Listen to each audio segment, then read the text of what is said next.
नमस्कार विद्यार्थी मित्रो, आमचे YouTube channel science and education corridor यामध्ये आपले सर्वांचे स्वागत. महाबीएड CET मार्च 2026 या अनुषंगाने आपण व्हिडिओ पाहत आहोत. आपली महाबीएड CET जो की 100 गुणांचा पेपर असतो, सराव प्रश्नपत्रिका क्रमांक 3 या व्हिडिओमध्ये आपण पाहणार आहोत. यापूर्वी आपण 2 प्रश्नपत्रिका प्रसारित केल्या ज्या की 100 गुणांच्या आहेत. तर हा तिसरा पेपर आज आपण प्रसारित करत आहोत. याचा आपल्याला BED CETला नक्कीच फायदा होईल. तर चला पाहूया प्रश्न क्रमांक 1. दिलेल्या घटकातील सहसंबंध ओळखा. तर आपल्याला इथे एक सहसंबंध दिलेला आहे. यामध्ये 3 घटक आपल्याला क्रमशः दिलेले असतात आणि चौथा जो घटक आहे तर पहिल्या 2 घटकातील क्रम म्हणजे त्याचा सहसंबंध, त्यानंतर तिसऱ्या घटकाचा संबंध कोणत्या घटकाशी लागेल हा आपल्याला पर्यायातून निवडायचा असतो. तर शिक्षक जसं शाळा म्हणजे शिक्षकाचा संबंध जर शाळेशी असेल म्हणजे शिक्षकाचं काम करण्याचं जे ठिकाण आहे ते शाळा असतं. तर डॉक्टरांचं काम करण्याचं ठिकाण कोणतं असा हा प्रश्न. तर आपल्या ऑप्शनमधून ऑप्शन क्रमांक 3 जो की रुग्णालय असा आहे, हा डॉक्टरचं काम करण्याचं ठिकाण होय. ऑप्शन 3 रुग्णालय आपलं करेक्ट उत्तर होय. व्हिडिओ आवडत असल्यास नक्कीच लाईक करा. तसेच चॅनलला सबस्क्राईब केले नसेल तर चॅनल सबस्क्राईब करा. पुढचा प्रश्न, दिलेल्या अक्षरमालेतील पुढील क्रमाने येणारे अक्षर म्हणजेच पद आपल्याला काय करायचं आहे, त्या दिलेल्या ऑप्शन्समधून निवडायचं आहे. तर आपल्याला काही अक्षर दिले आहेत, आपण इथे पाहू शकता. Z, X, V, T, R अशा प्रकारे आपल्याला क्रमशः अक्षरे दिली आहेत. यातील आपण सहसंबंध लक्षात घेतला असता Z म्हणजेच शेवटचे अक्षर, त्यानंतर X जे आहे तर शेवटून 3 नंबरचे अक्षर आहे ते म्हणजेच, तर Y अगोदरचे असणारे जे अक्षर आहे म्हणजेच आपल्याला इथे हा क्रम जो आहे तो उलटप्रमाणे लावलेला पाहायला मिळतो. म्हणजेच उलट क्रमाने एकाआड एक अक्षर आपण असं त्याला म्हणूया. तर इथे Z आणि X या दरम्यान Y आहे, त्यानंतर W आपल्याला दिलेला आहे. तर X आणि W परत W हा काय होईल, हाईड होईल. V त्यानंतर U परत हाईड होईल, त्यानंतर T अशा क्रमाने आपलं जे दिलेलं शेवटचं क्रमशः जे अक्षर आहे ते म्हणजेच R, परत आपल्याला एक अक्षर काय करावं लागेल, हाईड करावं लागेल आणि लगतचं येणारं त्याच्या अगोदरचं अक्षर P. तर आपलं जे उत्तर आहे ते करेक्ट उत्तर P हे होय. तर ऑप्शनमध्ये P आपण शोधूया. ऑप्शनमध्ये P हे जे अक्षर आहे आपल्याला क्रमांक 3च्या ऑप्शनला असलेलं पाहायला मिळतं. तर ऑप्शन 3 P करेक्ट उत्तर होय. पुढचा प्रश्न, मुलगा पुरुष तर मुलगी कोण, म्हणजेच विकास व वाढ होताना मुलाचं रूपांतर पुरुषामध्ये झालेलं पाहायला मिळतं. तर मुलीचं रूपांतर कशात होईल असा हा प्रश्न. तर आई, स्त्री, काकू, बहीण. तर ऑप्शन 2 स्त्री आपलं करेक्ट उत्तर होय. पुढचा प्रश्न, एका सांकेतिक भाषेत बुक या शब्दाला कसं लिहिलेलं आहे, ते लिहिलं आहे CNPL. तर आपल्याला एक परत शब्द दिलेला आहे त्यांनी, तो म्हणजेच रीड, READ. तर या शब्दाला आपण कसं लिहाल, तर बुकमध्ये आपण पाहू शकता इथे आपण क्रमशः हे जे दिलेले शब्द आहेत ते अक्षरानुसार आपल्याला रिव्हर्स करावायचे आहेत. तर बुकसाठी आपल्याला CNLL म्हणजेच ओच्या अगोदरचं अक्षर, त्यानंतर केच्या अगोदरचं अक्षर आपल्याला आलेलं पाहायला मिळतं. तर रीडमध्ये सुद्धा आपल्याला तेच करावं लागेल, म्हणजेच Rच्या अगोदरचं अक्षर ते म्हणजेच Q, त्यानंतर Eच्या अगोदरचं अक्षर D, Aच्या अगोदर कोणतंही अक्षर नाही म्हणजेच 26 क्रमांकाचं अक्षर Z आणि Dच्या अगोदर असणारं जे अक्षर आहे ते म्हणजेच C. तर ऑप्शन जो आहे आपला तो ऑप्शन 4 जो आहे QDZC आपलं करेक्ट उत्तर होय. याप्रमाणे आपल्याला अक्षरमालेतील प्रश्न सॉल्व करायचे आहेत. आता पुढे दिलेला जो प्रश्न आहे तो कालमापन या घटकावर आधारित आहे. घड्याळात 9 वाजले असता म्हणजेच घड्याळीमध्ये 9 वाजले आहेत, तर तास काटा आणि मिनिट काटा यात किती अंशाचा कोन असेल. तर सर्वप्रथम आपल्याला माहीत आहे घड्याळीमध्ये सेंटरला वरती 12 असतात, उजव्या साईडला 3 हा अंक असतो मध्यभागी, खालच्या साईडला 6 अंक असतो, तर डाव्या साईडला 9 हा अंक असतो.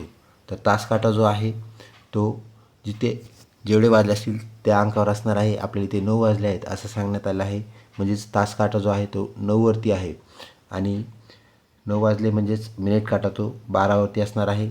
तर ह्यामध्ये बनणारा जो कोन आहे तो आपल्याला 90 अंशाचा बनलेला पाहायला मिळतो. तर ऑप्शन 1 आपल्याला 90 अंश असलेलं पाहायला मिळतं.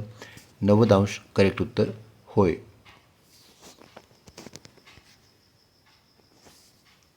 पुढचा प्रश्न, 5 वाजता मिनिट काटा 12वर असेल तर तास काटा कुठे असेल? तर कितीही वाजले असल्यानंतर एक लक्षात ठेवा, मिनिट काटा जो आहे आणि तास काटा यातील जो संबंध आहे तो म्हणजेच मिनिट काटा नेहमी 12वर राहणार आणि जितके वाजले आहेत तिथे आपल्याला तो तास काटा पाहायला मिळतो. तर इथे 5 वाजता जो मिनिट काटा आहे तो 12वर ते करेक्ट आहे आणि त्यानंतर वाजले किती आहेत तर 5, तर तास काटा हा 5वर असणार आहे. ही बाब लक्षात ठेवा, म्हणजेच ऑप्शन 3 जे आहे 5वर आपलं करेक्ट उत्तर होय. आपल्याला एक संख्यामाला जोडीने असणाऱ्या संख्या दिलेल्या आहेत, म्हणजेच आपल्याला विसंगत संख्या जोडी काय करायची आहे, ओळखायची आहे. तर अगोदर आपल्याला त्यातली सहसंबंध पाहावा लागेल. 5 आणि 25, त्यानंतर 7 आणि 49 यामध्ये आपल्याला संख्या आणि त्याच्यासोबत जी जोडी लावलेली आहे म्हणजे त्या संख्येचा वर्ग हे इथं सूत्र असलेलं पाहायला मिळतं, संबंध असलेला पाहायला मिळतो. म्हणजेच 5चा वर्ग आहे 25 अशी जोडी, 7चा वर्ग आहे 49 ही जोडी, त्यानंतर 9चा वर्ग आहे 81 आणि त्यानंतर 10चा वर्ग आहे 100. तर बाकी 3 जोड्या आपल्याला करेक्ट असलेल्या पाहायला मिळतात, परंतु क्रमांक 3ची जी जोडी आहे त्यामध्ये 9चा वर्ग जो आहे तो 81 ऐवजी इथे 80 संख्या आली आहे. म्हणजेच 3 क्रमांकाची जी संख्या जोडी दिलेली आहे ती आपलं करेक्ट उत्तर आहे, कारण ते आपल्याला इथे विसंगत संख्या ओळखायची सांगण्यात आली आहे. म्हणजेच ऑप्शन 3 विसंगत संख्या 9 आणि 80 ही जोडी आपलं करेक्ट उत्तर होय. अशा प्रकारे आपल्याला सहसंबंध शोधून आपलं उत्तर शोधायचं आहे. विसंगत जोडी असं दिलं असेल तर आपल्याला नसलेली जोडी निवडायची आहे, ही बाब आपण लक्षात घ्या.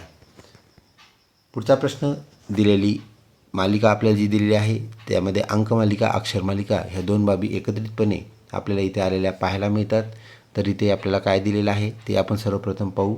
C3 E5, तर आपल्या लक्षात आलं असेल C3 काय आहे, तर आपल्या अक्षरमालिकेतील Cचा अनुक्रमांक जो आहे तो आहे 3, त्यानंतर E 5 नंबरला असतं, G 7 नंबरला, I जे आहे ते 9 नंबरला. तर आगामी येणारी जोडी कोणती असेल हे आपल्याला ओळखायचं आहे. आपण इथे पाहू शकता प्रत्येक ठिकाणी काय झालेलं आहे, एक अक्षर काय झालेलं आहे, लॅप्स झालेलं आहे, म्हणजेच अक्षर जे आहे ते एकनी पुढचं घेण्यात आलेलं आहे. तर इथे C आणि D हे लगतचे अक्षर आहेत. आपल्याला D इथं हाईड केलेले, D दाखवण्यात आलेलं नाही आहे, म्हणजे D किती नंबरला आहे तर 4 नंबरला, D4 इथे नाही. तर आपल्याला G नंतर असलेलं जे अक्षर आहे H ते सुद्धा हाईड केलेलं आहे, म्हणजे एक एक अक्षर आपल्याला काय करायला आहे, गहाळ केलेलं अक्षर जे आहे त्यानंतरचं अक्षर पुढचं घ्यायचं आहे. तर आय नंतर येणारं जे अक्षर आहे ते आपल्या परिचयाचं आहे, तर ते आहे जे, परंतु आपल्या इथे जे घ्यायचं नाही आहे आणि त्याचा अनुअंकसुद्धा घ्यायचा नाही. त्यानंतर असणारं जे अक्षर आहे ते म्हणजेच के, आणि केचा अनुअंक जो आहे तो आपल्याला माहीत आहे तो आहे 11 आणि जेचा अनुअंक जो आहे तो आहे 10. परंतु जे आपल्याला हाईड करायचं आहे, कारण प्रत्येक वेळी एक अक्षर काय केलेलं आहे, हाईड केलं आहे, म्हणजेच लपवण्यात आलेलं आहे.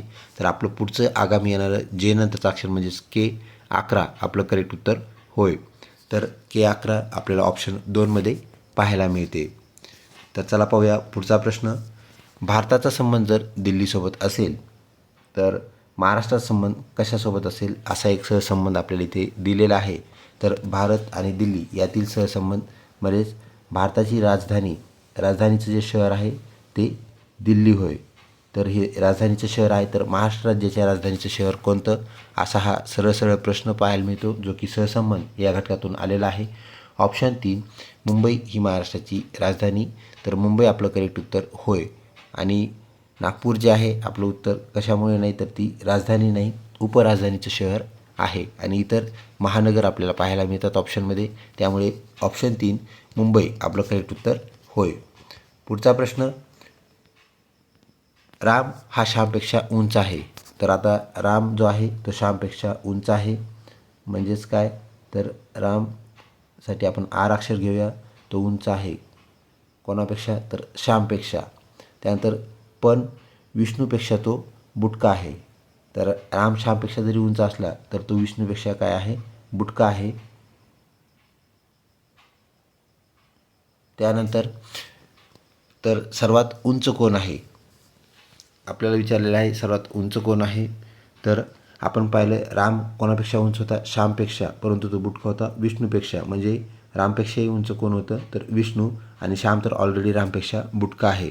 म्हणजेच विष्णू जो आहे तो काय आहे, सर्वाधिक उंच असणारा आहे. म्हणून सर्वात उंच ह्याचं जे आपलं करेक्ट उत्तर आहे तो आहे ऑप्शन 3 विष्णू. याप्रमाणे आपल्याला इथे वारंवारिता ज्याला आपण म्हणू किंवा तुलना आपण ज्याला म्हणतो कम्पॅरिझन, याची उत्तरे आपल्याला शोधावायची आहेत. ऑप्शन 3 विष्णू सर्वात उंच असणारं आपलं करेक्ट उत्तर होय. व्हिडिओ आवडत असल्यास नक्कीच लाईक करा.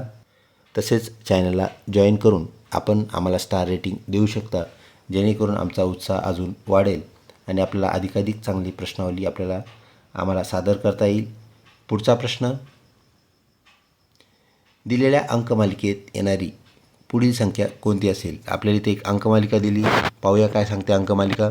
2, 5, 10, 17, 26 आणि पुढे दिलेला आहे डॅश. म्हणजे ह्या अंकमालिकेतील आपल्याला सहसंबंध शोधायचा आहे. दोन ज्या लगतच्या जोड्या आहेत, कॉन्सिक्वेंट पेअर आहेत, त्यामधून आपल्याला तो सहसंबंध शोधता येईल. तर पाहूया काय सांगते आपली पहिली जोडी, ती म्हणजे 2 आणि 5. 2 आणि 5 यामध्ये काय झालेलं आहे, आपल्याला 3 अधिक झालेलं पाहायला मिळतो, म्हणजे 3चा फरक पाहायला मिळतो.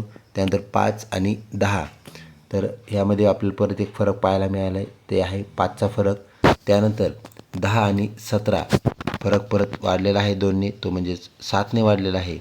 त्यानंतर 17 आणि 26 हा जो फरक आहे तो अजून वाढलेला आहे, तो वाढलेला आहे 9ने, म्हणजे 9ची तफावत आपल्याला इथे पाहायला मिळते. आता आपल्या लक्षात आलं आहे की फरक काय व्हायला लागला आहे, तर प्रत्येक ठिकाणी वाढत चालला आहे, तो म्हणजेच 2ने वाढत चालला आहे. हा आपल्याला कॉन्सिक्वेन्स पाहायला मिळतो आहे. तर 26मध्ये आपल्याला किती ॲड केल्यानंतर पुढची संख्या येईल, तर 9 अधिक 2 म्हणजेच आपल्याला करावं लागतील ॲड 11, आणि 26 आणि 11 जे आहे ते होतील 37. तर आपल्या उत्तरामध्ये 37 ही संख्या कोठे आहे हे आपल्याला पाहावी लागेल उत्तर पर्यायामध्ये. तर ऑप्शन 1ला आपल्याला ती संख्या असलेली पाहायला मिळते 37, म्हणजे 37 आपलं करेक्ट उत्तर होय. पुढचा प्रश्न, विमान याचा संबंध आकाशाशी आहे, तर जहाज याचा संबंध कशाशी असेल. तर विमान आकाश, म्हणजेच विमान आकाशात उडते, तर जहाज कोठे त्याचं हालचाल करत असेल, तर ऑप्शन जो आहे 2 आपलं करेक्ट उत्तर पाणी हे होय. पुढचा प्रश्न, एका सांकेतिक भाषेत MUMBAI म्हणजेच मुंबई म्हणूया आपण त्याला, याला जर LSLAZH असे लिहिले तर पुणे हा शब्द आपल्याला कसा लिहिता येईल. तर आपण इथे पाहता क्षणी आपल्या लक्षात आलं असेल, यम या अगोदरचं जे अक्षर आहे ते यल आहे. त्यानंतर यूचा अगोदरचं अक्षर जे आहे, तर एक एक अक्षर यांनी काय केलेले आहे पाठीमागे घेतले आहेत. तसंच इथं यम बदलसुद्धा झालेला आहे. त्यानंतर बीच्या अगोदरचं असणारं जे अक्षर आहे ते आहे ए. त्यानंतर एच्या अगोदर असणारं अक्षर कोणतंही नाही, म्हणजे ते आहे शेवटचं अक्षर म्हणजेच झेड. आणि आयच्या अगोदर असणारं जे अक्षर आहे ते म्हणजेच एच. तर अशा प्रकारे त्यांनी कॉन्सिक्वेन्स लावलेला आहे. अतिशय सोप्या पद्धतीने आपलं BED CET सेल आपल्याला प्रश्न विचारत असतं. तर याचं उत्तर जे आहे, तर प्रत्येक मागचं अक्षर आपल्याला एक एक घ्यावं लागेल. तर पुणे या शब्दामध्ये पीच्या अगोदरचं अक्षर, त्यानंतर यूच्या अगोदरचं अक्षर, एनच्या आणि ईच्या अगोदरचं अक्षर हे आपण पाहिलं असतं आपल्याला उत्तर लगेच मिळून जाईल. आपण पाहू शकता इथे जे आपलं पुणेसाठी आहे, तर आपले पुणेची स्पेलिंग आहे PUNE. यामध्ये पीच्या अगोदरचं जे अक्षर आहे ते म्हणजेच ओ आहे. त्यानंतर यूच्या अगोदरचं जे अक्षर आहे तर ते टी आहे, जे की 20 क्रमांकाला आहे. त्यानंतर एनच्या अगोदरचं जे अक्षर आहे ते आहे यम. आणि त्यानंतर ई आपल्याला माहीत आहे तो आहे 5 नंबरला, त्या अगोदरचं अक्षर आपल्याला घ्यावं लागेल. तर आपलं जे उत्तर बनेल ते म्हणजेच काय असेल OTMD. तर आपण इथे पाहू शकता OTMD हे जे आपलं उत्तराचा पर्याय आहे तो आहे पर्याय क्रमांक 1. याप्रमाणे आपल्याला सांकेतिक भाषेवर आधारित 3 ते 5 प्रश्न विचारले जातात, ते आपल्याला सॉल्व करायचे आहेत. आपल्याला अजून एक संख्यामाला दिलेली आहे, ज्यामध्ये दिलेल्या संख्येमालेत आपल्याला वेगळं पद निवडायचं आहे, म्हणजे विसंगत संख्या आपल्याला ओळखायची आहे. तर 3, 5, 7, 9 आणि 11 अशी ही संख्यामाला आहे. तर आपण इथे पाहू शकता 3, 5, 7 आणि 11 ह्या ज्या संख्या आहेत, ह्या संख्या आणि 9 यामध्ये आपल्याला फरक पाहायला मिळतो. तर 9 ही जी संख्या आहे ही आपल्याला इतर संख्येने भाग जाणारी संख्या पाहायला मिळते, आणि बाकी उरलेल्या ज्या संख्या आहेत त्या मूळ संख्या आहेत, म्हणजे त्यांना इतर कोणत्याही संख्येने भाग जात नाही. म्हणून आपलं ऑप्शन जे आहे ऑप्शन 3 हे आपलं करेक्ट उत्तर, जी की मूळ संख्या नाही म्हणजे इतर संख्येने त्याला भाग जातो. तर ऑप्शन 3 आपलं करेक्ट उत्तर होय. पुढचा प्रश्न, आज 10 तारीख असून मंगळवार आहे, म्हणजेच आज 10 तारीख असून मंगळवार आहे, तारीख त्यांनी सांगितली आपल्याला, आणि आजचा वारसुद्धा सांगितलेला आहे. तर गेल्या बुधवारी कोणती तारीख असेल, तर मागील बुधवारी असणारी तारीख आपल्याला काय करायची आहे, शोधायची आहे. यामध्ये शोधताना आजची आपल्याला दिलेली जी तारीख आहे ती म्हणजेच 10 आणि वार मंगळवार, तर आपल्याला सरळ सरळ रिव्हर्स जायचं आहे, पाठीमागं जायचं आहे. जसं की आपण आत्ताच संख्येमालेमध्ये सुद्धा आपण रिव्हर्स गेलो होतो. प्रत्येक ठिकाणी आपण अक्षर जे होतं ते मागचं अक्षर घेतलं होतं, ही बाब लक्षात घ्या. तर त्याचा संबंध घेऊन आपण ही जी कालमापन गणना आहे तर त्यामध्ये सुद्धा आपल्याला तेच करायचं आहे. तर मंगळवारी 10 तारीख आहे, तर आपल्याला जी तारीख आहे मागील बुधवारची तारीख करायची आहे, म्हणजेच मागील बुधवारपर्यंत आपल्याला तारखेने रिव्हर्स जावं लागेल, पाठीमागं जावे लागेल. तर आपलं जे करेक्ट उत्तर आहे ते आपल्याला बुधवार 4 तारीख आलेलं पाहायला मिळतं. याप्रमाणे आपण रिव्हर्स जाऊन काय करायचं आहे, कालमापन जे यानुसार विचारलेले आपल्याला प्रश्न आहेत ते सॉल्व करायचे आहेत. अजून एक संख्या मला आपल्याला दिलेली आहे, दिलेली संख्या मला पूर्ण करा. 10, 17, 26, 37. तर पुढची संख्या जी येणार आहे तिथे डॅश दिलेला आहे, काय असेल असं विचारलेलं आहे. 10 आणि 17 यामध्ये जे तफावत आपल्याला पाहायला मिळत आहे, तर 10 अधिक 7 हे आपल्याला पाहायला मिळते. त्यानंतर 17 आणि 26 यामध्ये जो फरक आहे तर तो आपल्याला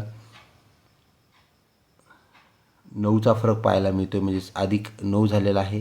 त्यानंतर 26 आणि 37 यामध्ये आपल्याला फरक झालेला पाहायला मिळतो 11चा, म्हणजेच 11 अधिक झालेला आहे. तर 37मध्ये किती आपल्याला अधिक केल्यानंतर पुढची संख्या येईल, तर 2ने वाढून संख्या आपल्याला अधिक करावी लागेल, म्हणजेच आपल्याला 13 अधिक करावे लागतील. 13 अधिक कशात करावे लागतील, तर 37मध्ये, म्हणजेच 7 आणि 3 जे आहेत ते होतील 10.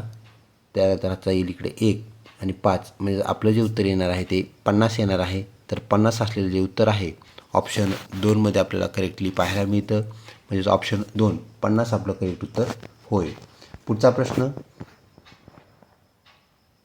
अ हा बचा मुलगा आहे, म्हणजे अ हा बचा मुलगा आहे, तर बचे वडील म्हणजेच अ, ही बाब लक्षात ठेवा. ब आणि क, आता इथे बहिणी दिल्यात म्हणजे ती मुलगी आहे, ओके. तर ड ही कची आई आहे, तर डचे अशी असणारे नाते काय, तर डचे असे असणारे जे नाते आहे तर ते होईल आजी. तर ऑप्शन आपला जो 2 आहे तो आपला आजी आपल्याला पाहायला मिळतो. याप्रमाणे नातेसंबंधामध्ये आपल्याला एक बाब करायची आहे, जे दिलेले नातेसंबंध आहेत ते आपल्याला स्वतः कन्सिडर करायचं आहे.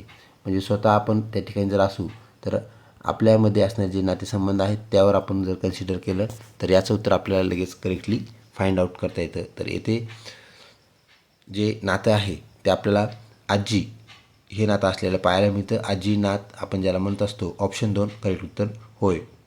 पुढचा प्रश्न, वाघ जर गुहेत राहत असेल, म्हणजे वाघाचं राहण्याचं ठिकाण गुहा असेल, तर घोड्याचं राहण्याचं ठिकाण काय असेल, असा हा प्रश्न.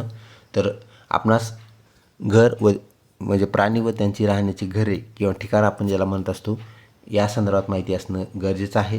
तर जो घोडा आहे तर घोडा राहत असतो तबेल्यामध्ये, ज्याला इंग्रजीमध्ये आपण स्टेबल असं म्हणतो. तर तबेला हे त्याचं ठिकाण असतं.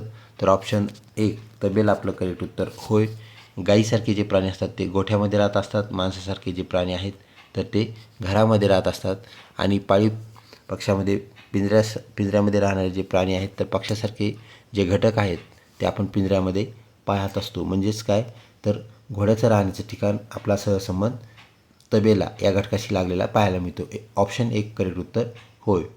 एका रांगेत 37 मुले आहेत, तर त्या रांगेतील मधल्या मुलाचा क्रमांक किती? तर आपणास माहीत आहे मुलांचा जो क्रमांक आपल्याला रांगेतला काढायचा असतो, तर इथे सांगितलेला आहे टोटल जी मुलांची संख्या आहे ती आहे 37, म्हणजे 37 मुलांची रांग आहे. तर मध्यभागी असणाऱ्या मुलाचा क्रमांक आपल्याला काढायचा आहे. आपणास माहीत आहे यामध्ये तर आपल्याला काय करावं लागतं, n जे आहे n+n-1 अशा प्रकारचा याचा भाग असतो किंवा या सूत्रानुसार आपण ते काढत असतो. तर n+1 म्हणजे इथं काय आहे, आपल्याला n+n इथे करायचं नाही. तर इथं काय करायचं आहे, आपल्या ह्याची भागीदारी करावी लागेल, म्हणजे अर्धी संख्या आपल्याला काढायची आहे. तर अर्धी संख्या 37ची जी आहे ती आपल्याला काढावी लागेल. आता 37चे जर अर्धे आपण केले तर ते 18.5 होतील, परंतु पूर्ण संख्येमध्ये विद्यार्थी संख्या मुलांची संख्या असणार आहे, त्यामुळे जे आहे तर ते 19 होईल. आणि 19मधून आपल्याला काय करावं लागेल, एक मायनस करावं लागेल, म्हणजे ते काय आहे तर 18. तर मध्यभागी जो मुलगा येईल तर तो 18व्या क्रमांकाला उभा असणार आहे. ऑप्शनमध्ये आपल्याला पहिलाच ऑप्शन 18 हा पाहायला मिळतो. तर ऑप्शन 1 म्हणजेच 18 आपलं करेक्ट उत्तर होय. तर मध्यभागी उभा राहिलेला असल्या मुलाचा क्रमांक जो आहे आपल्याला 18 आलेला पाहायला मिळेल. पुढचा प्रश्न, घड्याळीत दुपारी 3 वाजले आहेत, म्हणजे दुपारचे 3 वाजलेले आहेत. मिनिट काटा जर उत्तर दिशेला असेल तर आपल्याला माहीत आहे 3 वाजल्यानंतर काटा कुठं असेल, तर उत्तर दिशेला, म्हणजेच काय असेल तो मिनिट काटा सांगितलेला आहे. तर तो उत्तर दिशा आहे वरची बाजू.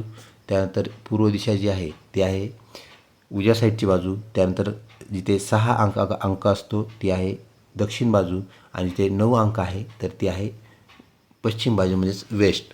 तर आपल्याला प्रश्न जो विचारलेला आहे, दुपारी 3 वाजले आहेत, तर मिनिट काटा जो आहे तो उत्तर दिशेला 100% आहे, तो म्हणजे नॉर्थ साईडला आहे, वरच्या साईडला, आणि तो कितीवरती आहे 12वरती.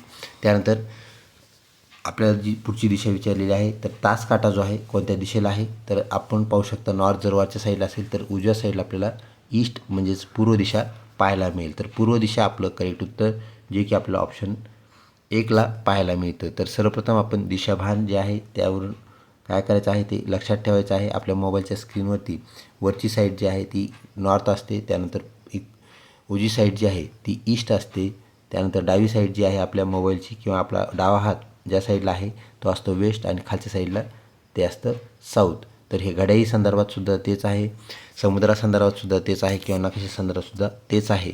ही बाब आपण लक्षात ठेवा. तर ऑप्शन 1 पूर्व दिशा करेक्ट उत्तर होय. पुढचा प्रश्न, पुस्तक याचं काम जे आहे सर्वसामान्य व्यक्तींसाठी काय असतं, तर ते वाचणे असतं.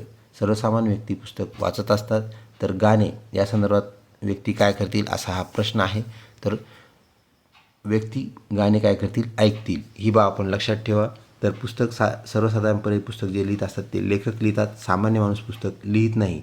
म्हणजेच काय, तर आपल्याला इथलं पहिला संबंध जो दिलेला आहे सर्वसाधारण माणसासंदर्भात दिलेला आहे, म्हणून आपलं लिहिणे हे उत्तर नसणार आहे, हे लक्षात ठेवा. लिहिणे का उत्तर नाही, कारण गाणे जो लिहित असतो, जो गीतकार असतो तो लिहित असतो, पुस्तक लिहितो लेखक. म्हणजे इथं पुस्तक वाचणारा विचारलेला आहे सुरुवातीचा सामान्य माणूस, तर गाणेसुद्धा काय करेल, सामान्य माणूस गाणे ऐकेल. म्हणून आपलं उत्तर जे आहे ऐकणे करेक्ट उत्तर आहे, लिहिणे हे आपलं उत्तर नाही. पुढचा प्रश्न, विसंगत पर्याय आपल्याला निवडायचा आहे. तर इथं काही शहरांची नावं दिली आहेत, त्यामध्ये आहे मुंबई, कोल्हापूर, पुणे, नाशिक. तर यामध्ये विसंगत असणारं शहर आपल्या लक्षात आलंच असेल, ते म्हणजे ऑप्शन 1चं, जे की मुंबई करेक्ट उत्तर होय, जे आपल्या राजधानीचं म्हणजेच महाराष्ट्राच्या राजधानीचं शहर आहे, आणि इतरही महानगरं आहेत त्याप्रमाणे आपलं विसंगत पद मुंबई हे होय. पुढचा प्रश्न, मालिका पूर्ण करा. 5, 10, 17, 26 आणि 37, 50 आणि डॅश अशा प्रकारे आपल्याला संख्या मला पाहायला मिळते. तर सहसंबंध लक्षात घेतला असता आपल्याला येते त्यामध्ये संख्या जी झालेली वाढ आहे आपल्याला पहिल्या जोडीमध्ये 5ची वाढ झालेली पाहायला मिळते, दुसऱ्या जोडीमध्ये 7ची झालेली वाढ पाहायला मिळते. त्यानंतर तिसऱ्या जोडीमध्ये 9ची वाढ झालेली आहे. चौथ्या जोडीमध्ये जी वाढ आहे ती 11ची पाहायला मिळते. त्यानंतर झालेली वाढ जी आहे 13ची पाहायला मिळते, म्हणजेच 37 आणि 50 13ची वाढ आहे. तर 15च्या वाढीने आपल्याला कोणती संख्या येईल हा प्रश्न आपल्याला पाहायला मिळतो. तर 15ची वाढ केली असता मिळणारा जो आपला ऑप्शन आहे तो 65 म्हणजेच 65 बनेल. इथे तो ऑप्शन आपल्याला दिसत नाही आहे 65, तर 65 आपलं याचं काय आहे करेक्ट उत्तर होय. पुढचा प्रश्न, जर वाटर म्हणजे WATER ला आपण 67 असे लिहिले तर ड्रिंक या शब्दासाठी आलेले जे अक्षर आहेत म्हणजेच DRINK हे जे अक्षर आलेले आहेत यांना आपण काय लिहाल. तर इथे आपल्याला लक्षात घ्या याचं आपल्याला काय करायचं आहे तर अनुअंक जे असतात म्हणजे त्याची ज्या संख्या आहेत त्यानुसार त्याचं आपल्याला उत्तर काय करायचं आहे फाइंड आउट करायचं आहे. तर आपण पाहू शकता W म्हणजेच वॉटरसाठी असणारा जो W आहे तर W जो संख्या आहे अक्षर जी आहे ते आहे 23व्या क्रमांकाला, म्हणजेच आपल्याला 23 हा त्याचा अनुक्रमांक आहे कोणाचा तर Wचा. त्यानंतर असतो W नंतर वॉटरमध्ये Aचा अनुक्रमांक आहे 1. नंतर त्यानंतर अक्षर असतं T, म्हणजे T जे अक्षर आहे ते आपल्याला कितव्या क्रमांकाला आहे ते पाहावं लागेल, ते आहे 20व्या अनुक्रमांकाला म्हणजेच T. त्यानंतर E आपल्या परिचयाचा आहे तो आहे 5 क्रमांकाला. त्यानंतर R हा जो अक्षर आहे तो आहे 18 क्रमांकाला म्हणजेच 18. याप्रमाणे आपल्याला या सर्वांची बेरीज करावी लागेल जी की आपल्याला 67 आलेली पाहायला मिळते. आणि त्यानंतर आपल्याला पुढचा जो शब्द विचारलेला आहे तो म्हणजेच ड्रिंक. तर ड्रिंकमध्ये जे पहिलं अक्षर आहे ते आहे D जे की 4 क्रमांकाला असतं. त्यानंतर RIN आणि K यांचेसुद्धा अनुक्रमांक म्हणजे त्यांच्या ज्या संख्या आहेत त्या आपल्याला काय करायच्या आहेत फाइंड आउट करायच्या आहेत, शोधायच्या आहेत.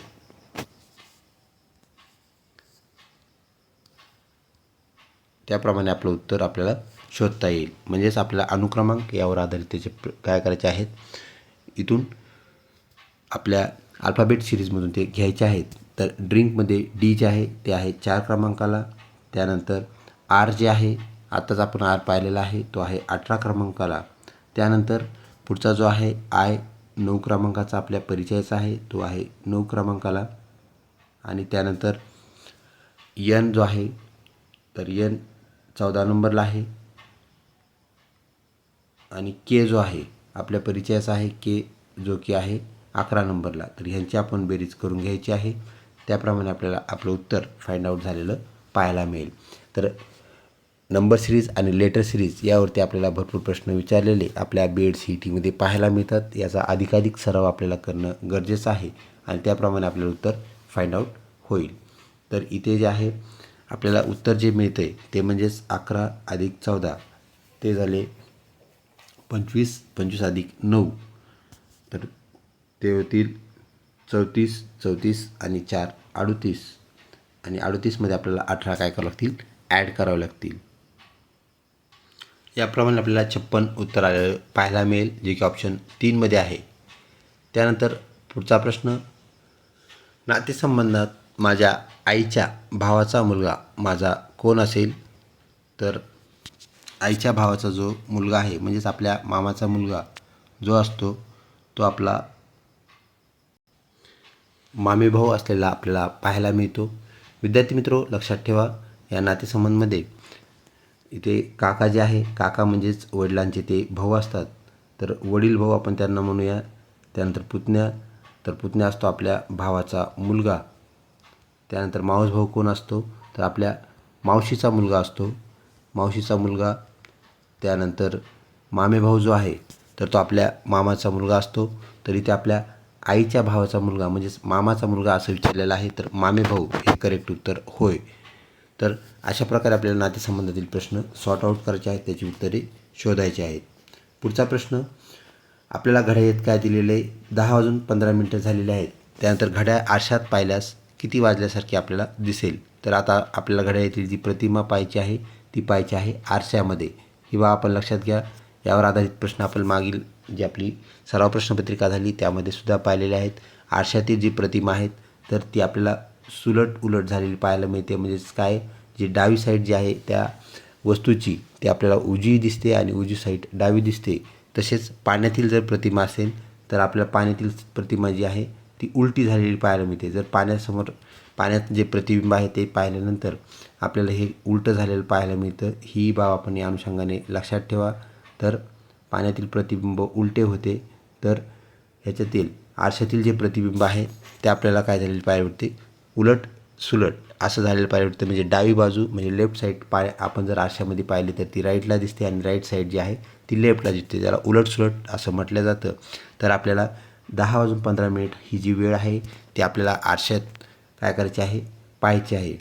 तर आपण ही वेळ आरशात पाहिल्यानंतर ती उलट सुलट झालेली दिसेल तर आपल्याला ती 1:45 याप्रमाणे ती झालेली पाहायला मिळेल. म्हणजेच यासाठी आपल्याला काय करावं लागेल, तर 11:60मधून 10:15 हे आपल्याला वजा करावे लागतील आणि हे वजा केल्यानंतर आपल्याला ते 1:45 आलेलं पाहायला मिळेल. म्हणजेच याप्रमाणे आपलं करेक्ट उत्तर काय आहे, तर ऑप्शन 1:45 करेक्ट उत्तर होय. व्हिडिओ आवडत असल्यास नक्कीच लाईक करा. हा ब पेक्षा श्रीमंत आहे, म्हणजे जो ए आहे तो बी पेक्षा काय आहे, श्रीमंत आहे. त्यानंतर क हा अ पेक्षा श्रीमंत आहे. क जो आहे तो अ पेक्षा श्रीमंत आहे.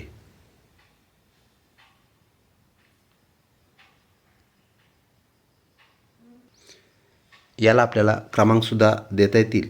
तर अ हा ब पेक्षा श्रीमंत आहे म्हणजेच काय, अ हा ब पेक्षा श्रीमंत आहे. तर आपण याला काय करूया, ए जो आहे तो बी पेक्षा काय श्रीमंत आहे. त्यानंतर क जो आहे हा अ पेक्षा श्रीमंत आहे. क जो आहे तो अ पेक्षा श्रीमंत आहे. म्हणजे सी हा ए पेक्षा श्रीमंत आहे.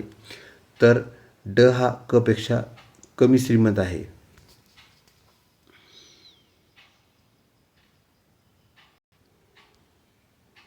तर सर्वात श्रीमंत कोण असं आपल्याला विचारलेलं आहे. ए जो आहे तो बी पेक्षा श्रीमंत आहे. ए श्रीमंत आहे बी पेक्षा. त्यानंतर आलेला आहे क. क जो आहे हा अ पेक्षाही श्रीमंत आहे. म्हणजेच क अ पेक्षा श्रीमंत आहे. त्यानंतर ड जो आहे तर तो क पेक्षाही श्रीमंत आहे. म्हणजे ड त्यापेक्षा श्रीमंत आहे. आतापर्यंत सर्वात जास्त जो श्रीमंत होता, सुरुवातीला सांगितलं त्यांनी, ए हा बी पेक्षा श्रीमंत होता म्हणजे बी गरीब होता, तर ए श्रीमंत होता. तर ह्या एच्या नंतर जो आला सी तो त्यापेक्षाही श्रीमंत होता आणि सी नंतर आला डी तो त्यापेक्षाही जास्त श्रीमंत होता. म्हणजे डी हा सर्वाधिक श्रीमंत असलेला आपल्याला पाहायला मिळतो. तर डी म्हणजेच ज्याला आपण ड म्हणूया, तर ऑप्शन 4 ड आपलं करेक्ट उत्तर होय. तर या क्रमाने आपल्याला त्याचं उत्तर काढता येईल. तसेच आपण ग्राफिकल रिप्रेझेंटेशन जर केलं तर त्याप्रमाणे आपल्याला त्याचं उत्तर काढता येतं. जसं की ए जे आहे आपल्याला काय सांगितलेलं आहे, तर तो जो आहे बीपेक्षा श्रीमंत आहे.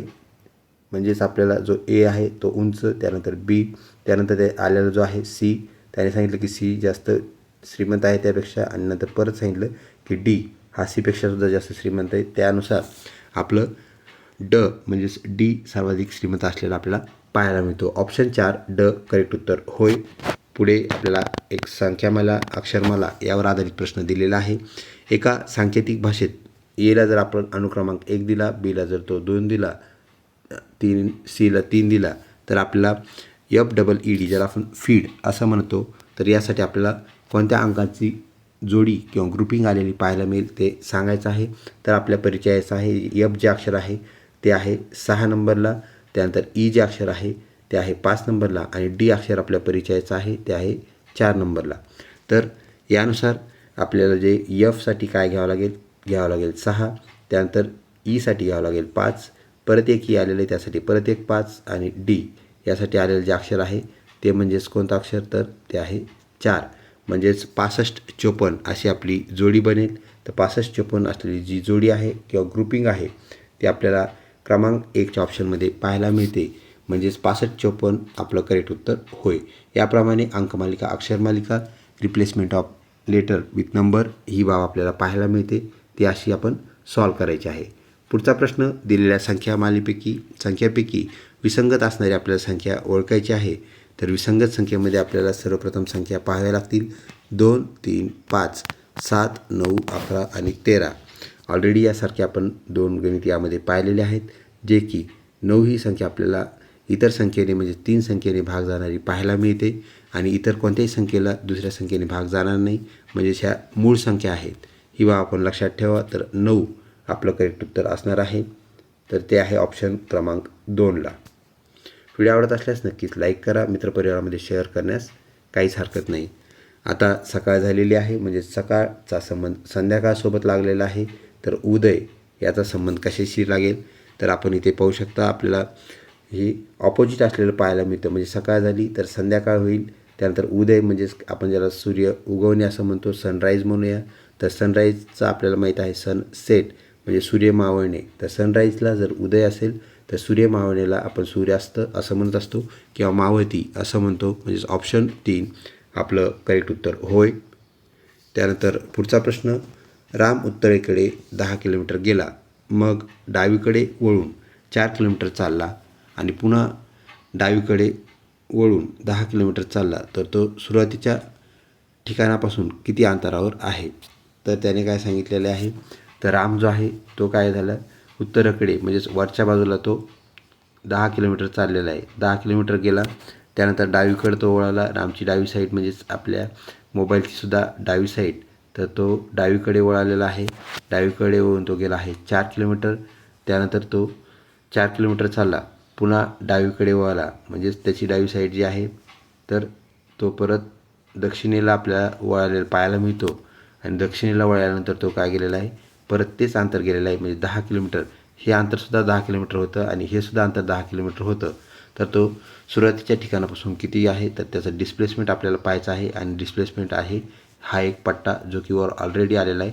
तो वरचा पट्टा म्हणजे सुद्धा काय आहे, 4 किलोमीटर. म्हणजेच तो काय आहे, त्याच्या मूळ ठिकाणाहून तो काही जास्त दूर गेलेला नाही. तो गेलेला आहे फक्त 4 किलोमीटर. ऑप्शन 3 जे आहे 4 किलोमीटर आपलं करेक्ट उत्तर होय. त्यानंतर पुढचा प्रश्न, एका वर्षात 1 जानेवारीला रविवार होता. तर एक कॅलेंडर इयरमध्ये, एका कॅलेंडरच्या वर्षात आपल्याला जानेवारी महिना त्यांनी सांगितला आहे, त्यामध्ये 1 जानेवारीला रविवार होता. तर त्याच वर्षात 1 फेब्रुवारीला कोणता वार असेल, तर 1 फेब्रुवारीला कोणता वार असेल आपल्याला वार फाइंड आउट करायचा आहे. तर आपल्याला माहीत आहे 28 दिवसांचा जो आपला मोबाईल रिचार्ज असतो, त्यामध्ये काय होत असतं 28 दिवसामध्ये, तर तोच वार आपल्याला 4 वेळेस आलेला पाहायला मिळतो. सुरुवातीला आपल्याला त्यांनी जो दिलेला वार आहे तो होता रविवार. तर रविवार काय होईल, 4 वेळेस येईल. आणि 4 वेळेस रविवार आल्यानंतर आपल्याला माहीत आहे जो जानेवारी महिना आहे तो असतो 31 दिवसांचा. म्हणजे 28 दिवस झाल्यानंतर शेवटचा जो दिवस असेल तो सुद्धा काय असणार आहे, रविवारच असणार आहे. रविवारच्या पुढे 28 दिवसानंतर आपल्याला उरलेले दिवस मोजावे लागतील आणि येणारा वार जो आहे ते आपलं करेक्ट उत्तर असणार आहे. तर 28व्या दिवशी रविवारच डबल येईल. त्यानंतर 29व्या दिवशी कोणता वार येईल, तर तो येईल सोमवार. त्यानंतर 30व्या दिवशी येणारा जो वार आहे तो असेल मंगळवार आणि 31 तारखेला जो वार येईल तो असेल बुधवार. म्हणजेच आपल्याला 28 दिवसाच्या पुढे 3 दिवस चालावं लागेल. तर बुधवार आपलं करेक्ट उत्तर होय, जे की असणार आहे ऑप्शन कितीमध्ये, तर 2मध्ये. याप्रमाणे आपल्याला वाराची उत्तरे फाइंड आउट करता येतात, शोधता येतात. त्यानंतर डोळे याचं जर आपलं संरक्षण कोण करीत असतील, चष्मे करीत असतील, चष्मा करत असेल, तर आपल्या पायाचं संरक्षण करणारा घटक कोणता, असा हा प्रश्न, सहसंबंध घटकातून आलेला प्रश्न. तर पायाचं संरक्षण करण्यासाठी आपल्याला पायमोजे, सॉक्स घालून आपल्याला काट्यावरती चालता येणार नाही, ही बाब लक्षात घ्या. त्यामुळे सॉक्स जरी आपल्याला 1 नंबर असलं तर ते आपलं करेक्ट उत्तर नाही. त्यानंतर बूट जे आहे तर ते आपलं उत्तर आहे, परंतु बाकीचे पर्यायसुद्धा आपण वाचले गरजेचं आहे. तर अंगठीसुद्धा नाही. आणि पट्टा जे आहे बेल्ट, तर ते आपल्या वस्त्रांचं म्हणजेच कपड्यांचं संरक्षण करेल.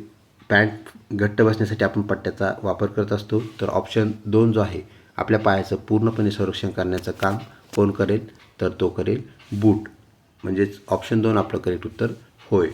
पुढचा प्रश्न, प्रश्नचिन्हाच्या जागी काय होईल, काय येईल हे आपल्याला सांगायचं आहे. जोड्या दिलेल्या आहेत, 3 जोड्या आहेत, तर चौथी जोडी कशी बनेल असं आपल्याला विचारलेलं आहे.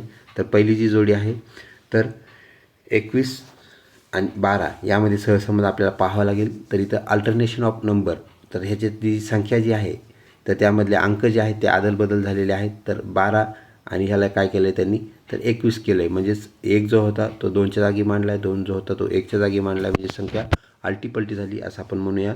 34चं 43 झालं, तर 56चं काय होईल, सहज त्याचं उत्तर आहे ते म्हणजेच काय होईल, 56मध्ये काय होईल, 6 अगोदर येईल आणि 5 नंतर जाईल, म्हणजे ती जोडी बनेल 65, जी की आपल्या उत्तरामध्ये ऑप्शन 2मध्ये आपल्याला पाहायला मिळते.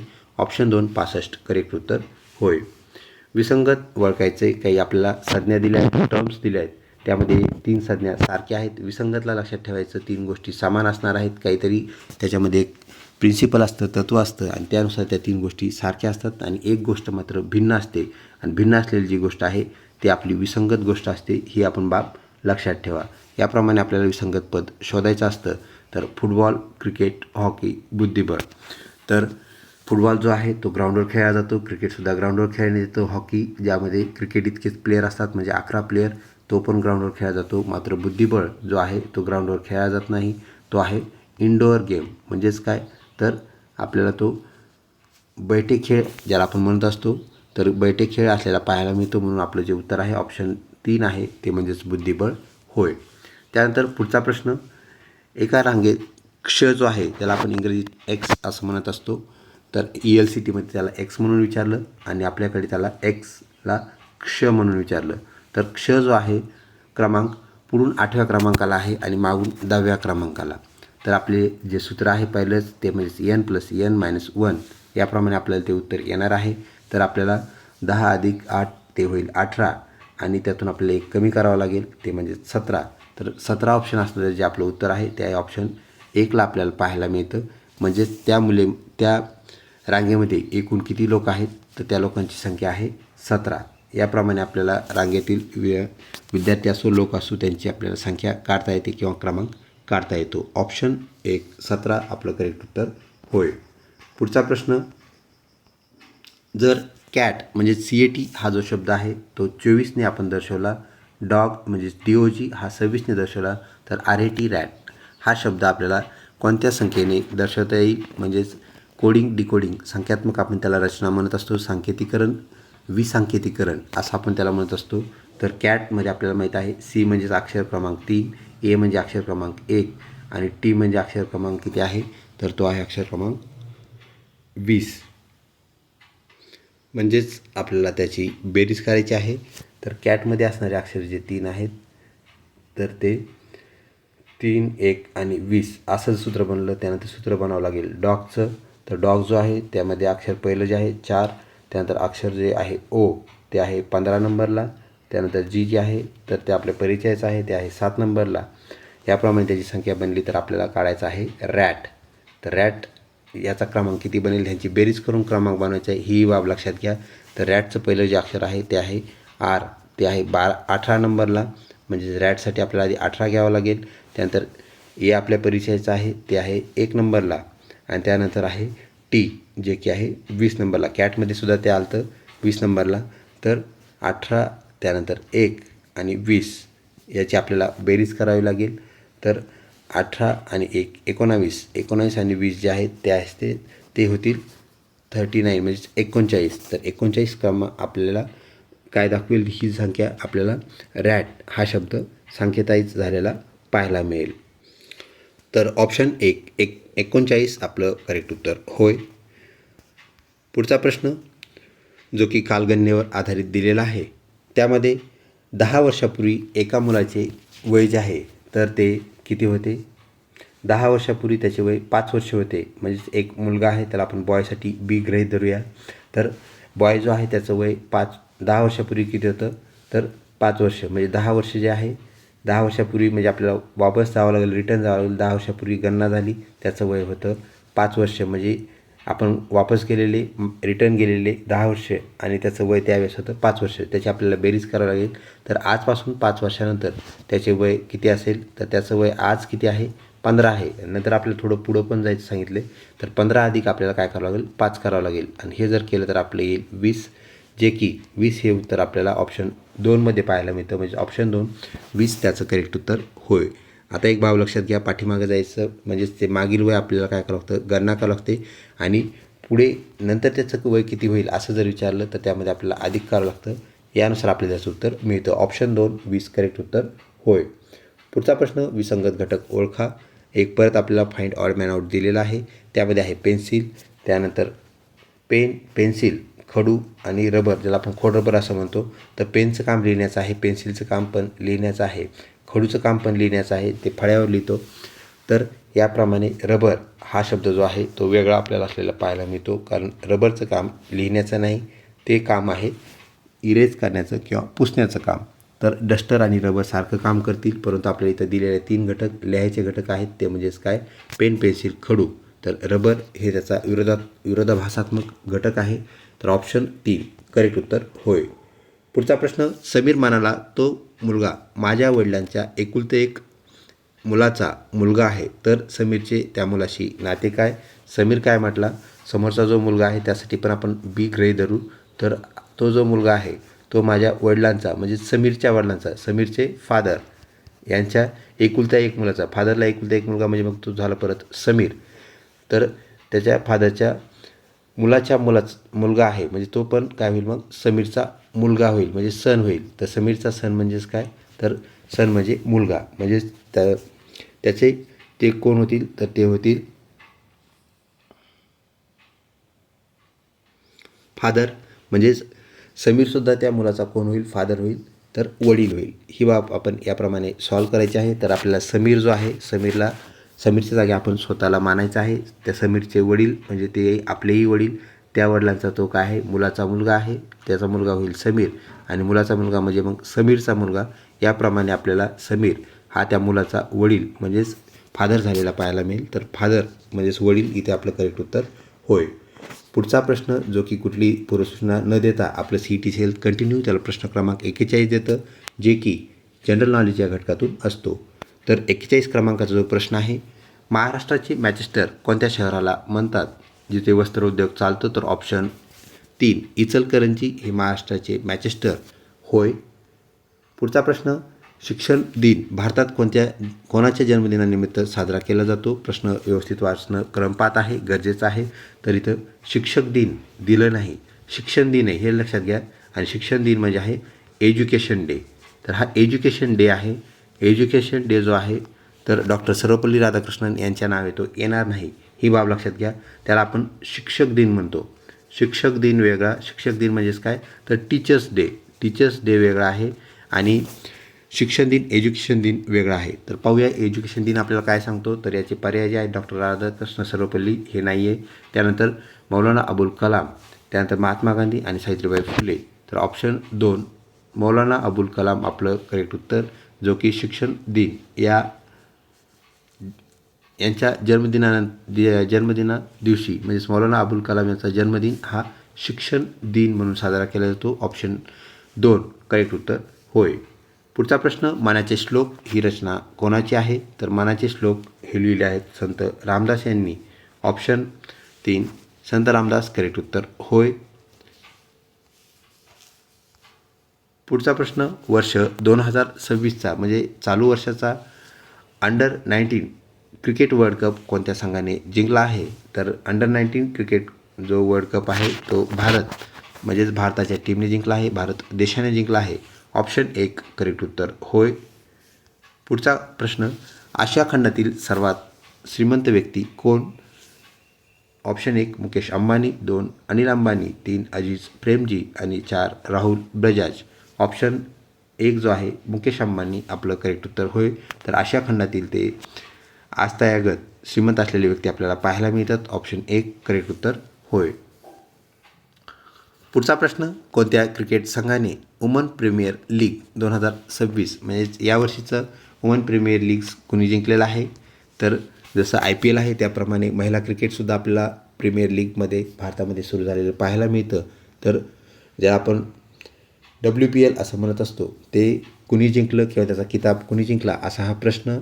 Option 1 royal challengers Bangalore, Mumbai Indians, Kolkata night riders, Hyderabad Sunrisers. तर ऑप्शन 1 जे आहे रॉयल चॅलेंजर्स बँगलोर आपलं करेक्ट उत्तर होय, जे की महिला संघाने वुमेन प्रीमियर लीग 2026 जिंकलेलं आहे. पुढचा प्रश्न, भारतरत्न हा सर्वोच्च नागरी पुरस्कार मिळवणारे पहिले महाराष्ट्रीयन कोण? तर महाराष्ट्रातल्या कोणत्या व्यक्तीस सर्वप्रथम भारतरत्न देण्यात आला हा प्रश्न आहे. तर इथं लक्षात घ्या, तीनही जे म्हणजे चारही जे व्यक्ती आहेत त्यांना भारतरत्न मिळालेला आहे, परंतु सर्वात अगोदर कोणाला मिळाला असा हा प्रश्न. तर हे दोन जे भारतरत्न आहेत ते रिसेंट मिळालेले असे आपण म्हणूया मागील दशकामध्ये. तर आपल्याला दोन जे उत्तर आहेत ते आपल्याला त्यामध्ये टफ आहे ही बाब लक्षात घ्या. तर BEd CETमध्ये सर्व प्रश्नांच्या उत्तरामध्ये हेच घटक आपल्याला लक्षात येतील. दोन उत्तर जे असतात ते डायरेक्ट कमी होऊन जातात, म्हणजेच पर्याय उडून जातात असं आपण त्याला म्हणूया. तर दोनच पर्यायामध्ये सहसा टक्कर असलेली आपल्याला पाहायला मिळते. तर ऑप्शन 1 आपलं करेक्ट उत्तर होय. महर्षी धोंडो केशव कर्वे महिला शिक्षणाबद्दल तसेच समाजरूढीबद्दल त्यांनी काम केलेलं आपल्याला पाहायला मिळतं. तर ऑप्शन 1 महर्षी धोंडो केशव कर्वे यांना सर्वप्रथम भारतरत्न मिळाला. तर ते व्यक्ती होते महाराष्ट्रीयन व्यक्ती, म्हणजे महाराष्ट्रातील भारतरत्न मिळालेले ते पहिले व्यक्ती होते. ऑप्शन 1 करेक्ट उत्तर होय. पुढचा प्रश्न, महाराष्ट्रातील कोणत्या शहराला कुस्तीगिरांचे शहर म्हणजेच रेसलर्स सिटी असं आपण त्याला म्हणू महाराष्ट्रामध्ये कोणत्या शहराला म्हटले जाते? तर लाल मातीचा जिल्हा, गुळाच्या बाजारपेठीसाठी प्रसिद्ध असलेला जिल्हा, तसेच कुस्तीसाठी प्रसिद्ध असलेला जिल्हा म्हणजेच कुस्तीगिरांचा जिल्हा म्हणून ओळखला जाणारा कोल्हापूर हा जो जिल्हा आहे तो कुस्तीगिरांचं शहर म्हणून सुद्धा ओळखले जाते. ऑप्शन 3 करेक्ट उत्तर होय. तर सोलापूर जो जिल्हा आहे तो चादरींचा जिल्हा म्हणून ओळखला जातो. तसेच सोलापूरला आपण रेन शॅडो एरिया असंही म्हणतो, म्हणजे सर्वाधिक कमी पाऊस, तर सर्वाधिक कमी म्हणजे सर्वात कमी म्हणूया आपण त्याला. तर एकदम कमी पाऊस पडणारा जिल्हा, पर्जन्य छायेचा जिल्हा म्हणून सोलापूर जिल्हा आपल्या परिचयाचा आहे. तर ऑप्शन 3 आपल्या इथं कुस्तीगिरांचा शहर जे आहे कोल्हापूर हे होय. पुढचा प्रश्न, जगातील सर्वात उंच पर्वत शिखर कोणते? आपल्या BEd CETसाठी नेहमी विचारला जाणारा हा प्रश्न आहे. तर ऑप्शन 3 जे आहे माउंट एव्हरेस्ट हे जगातील सर्वात उंच शिखर आहे आणि ते नेपाळ या राष्ट्रामध्ये असलेलं पाहायला मिळतं. तर नेपाळमध्ये असणारं, हिमालयामध्ये असणारे हे सर्वात उंच शिखर. त्यानंतर K2 हे जे शिखर आहे तर जगातील हे 2 नंबरचं उंच शिखर आहे, जे की आपल्याला भारतामध्ये असलेलं पाहायला मिळतं. ही बाब आपण लक्षात ठेवा. त्यानंतर कांचनगंगासुद्धा, अण्णामुडी हे त्या पर्वतरांगेतील उंच शिखरे होय. पुढचा प्रश्न, भारतीय रिझर्व्ह बँकेचे म्हणजेच RBI याचे मुख्यालय ज्याला आपण हेडक्वार्टर असं म्हणत असतो ते कोठे आहे? तर ते आहे ऑप्शन 3 मुंबई ह्या भारताच्या आर्थिक राजधानीमध्ये, म्हणजेच ऑप्शन 3 मुंबई करेक्ट उत्तर होय RBIचं हेडक्वार्टर. त्यानंतर पुढचा प्रश्न, प्रकाशाची तीव्रता म्हणजेच इंटेन्सिटी ऑफ लाईट आपल्याला जर मोजायची असेल तर त्याचं एकक काय आहे, युनिट काय आहे? तर वॅट जे की शक्ती मोजण्यासाठी वापरलं जातं, न्यूटन बल मोजण्यासाठी वापरतो आपण, त्यानंतर पास्कल दाब मोजण्यासाठी, तर कॅन्डेला हे जे एकक आहे, युनिट आहे, तर ते आपण कशासाठी वापरत असतो? प्रकाशाची तीव्रता मोजण्यासाठी वापरतो. ऑप्शन 2 कॅन्डेला आपलं करेक्ट उत्तर होय. पुढचा प्रश्न विद्यार्थी मित्र, राजा हरिश्चंद्र हा भारतातील पहिला चित्रपट कोणी तयार केला? तर उत्तर नक्कीच आपल्या लक्षात आलं असेल. तर ते आहे ऑप्शन 2 ज्याला आपण भारतीय चित्रपटसृष्टीचे जनक असं म्हणतो, म्हणजेच दादासाहेब फाळके आपलं करेक्ट उत्तर होय. ऑप्शन 2 आपलं करेक्ट उत्तर आहे. ज्यांनी सर्वप्रथम भारतीय चित्रपट बनवला राजा हरिश्चंद्र. त्यानंतर पुढचा प्रश्न, माझे सत्याचे प्रयोग ज्याला आपण इंग्रजीमध्ये माय एक्सपेरिमेंट्स विथ ट्रूथ असं म्हणतो, हे कोणाची ऑटोबायोग्राफी आहे म्हणजेच आत्मचरित्र आहे.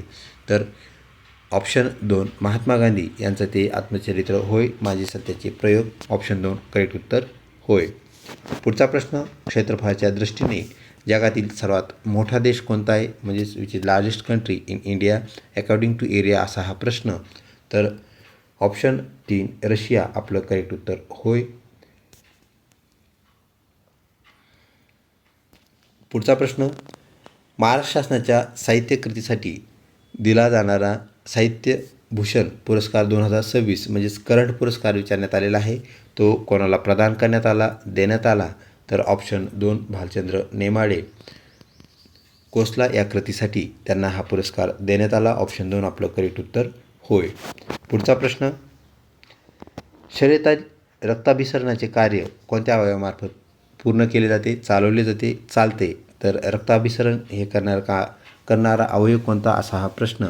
तर फुफ्फुस याचं काम जे आहे तर ते असतं श्वास घेणं म्हणजेच ऑक्सिजन घेणं आणि कार्बन डायऑक्साईड वायू बाहेर सोडणं. यकृत ही आपल्या शरीरातील सर्वात मोठी ग्रंथी आहे, तर यकृत डिटॉक्झिफिकेशनमध्ये आपल्याला काम करत असतं. त्यानंतर यकृतामध्ये आपल्याला बाईल ज्यूस नावाचा एक घटक तयार झालेला पाहायला भेटतो, जो की आपल्या शरीरामध्ये अन्न पचनसंस्था जी आहे त्यामध्ये कार्यरत असणारा एक महत्त्वाचा घटक पाहायला मिळतो. त्यानंतर हृदय, तर हृदय आपल्या परिचयाचं आहे, तर रक्ताभिसरण करण्याचं काम हृदयाकडे आपल्या अवयवाला दिलेलं आहे. तर हृदय हे काम करत असतं. आपलं हृदय जे आहे, मानवी हृदय 4 कप्प्यांचे असते. यावर आधारितसुद्धा प्रश्न विचारला जातो. हृदय जे असतं ते धडधडत असतं, म्हणजे त्याचे हृदयाचे जे ठोके आहेत दर मिनिटाला 72 ठोके होत असतात. ही बाब आपण लक्षात घ्या. साधारणपणे ते 72 असतात, म्हणजे ॲव्हरेजली 72 असतात.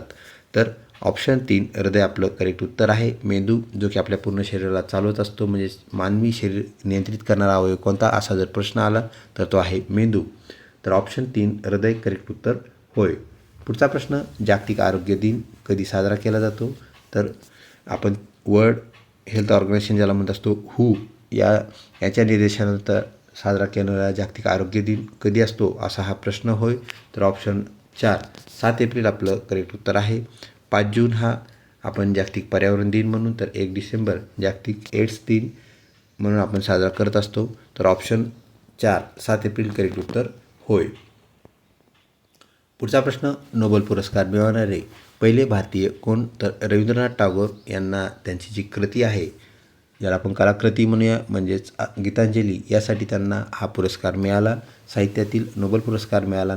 सर्वप्रथम पुरस्कार मिळवणारे ते आपल्याला व्यक्तिमत्व पाहता येतं. त्यानंतर हरगोविंद सिंग खुराना यांना आपल्याला जेनेटिक्स जो विषय आहे, ज्याला आपण जनुकीय शास्त्र म्हणतो, त्यामध्ये त्यांना हा पुरस्कार मिळाला. जीनच्या संदर्भात त्यांनी जे संशोधन केलं त्याबद्दल पुरस्कार मिळाला.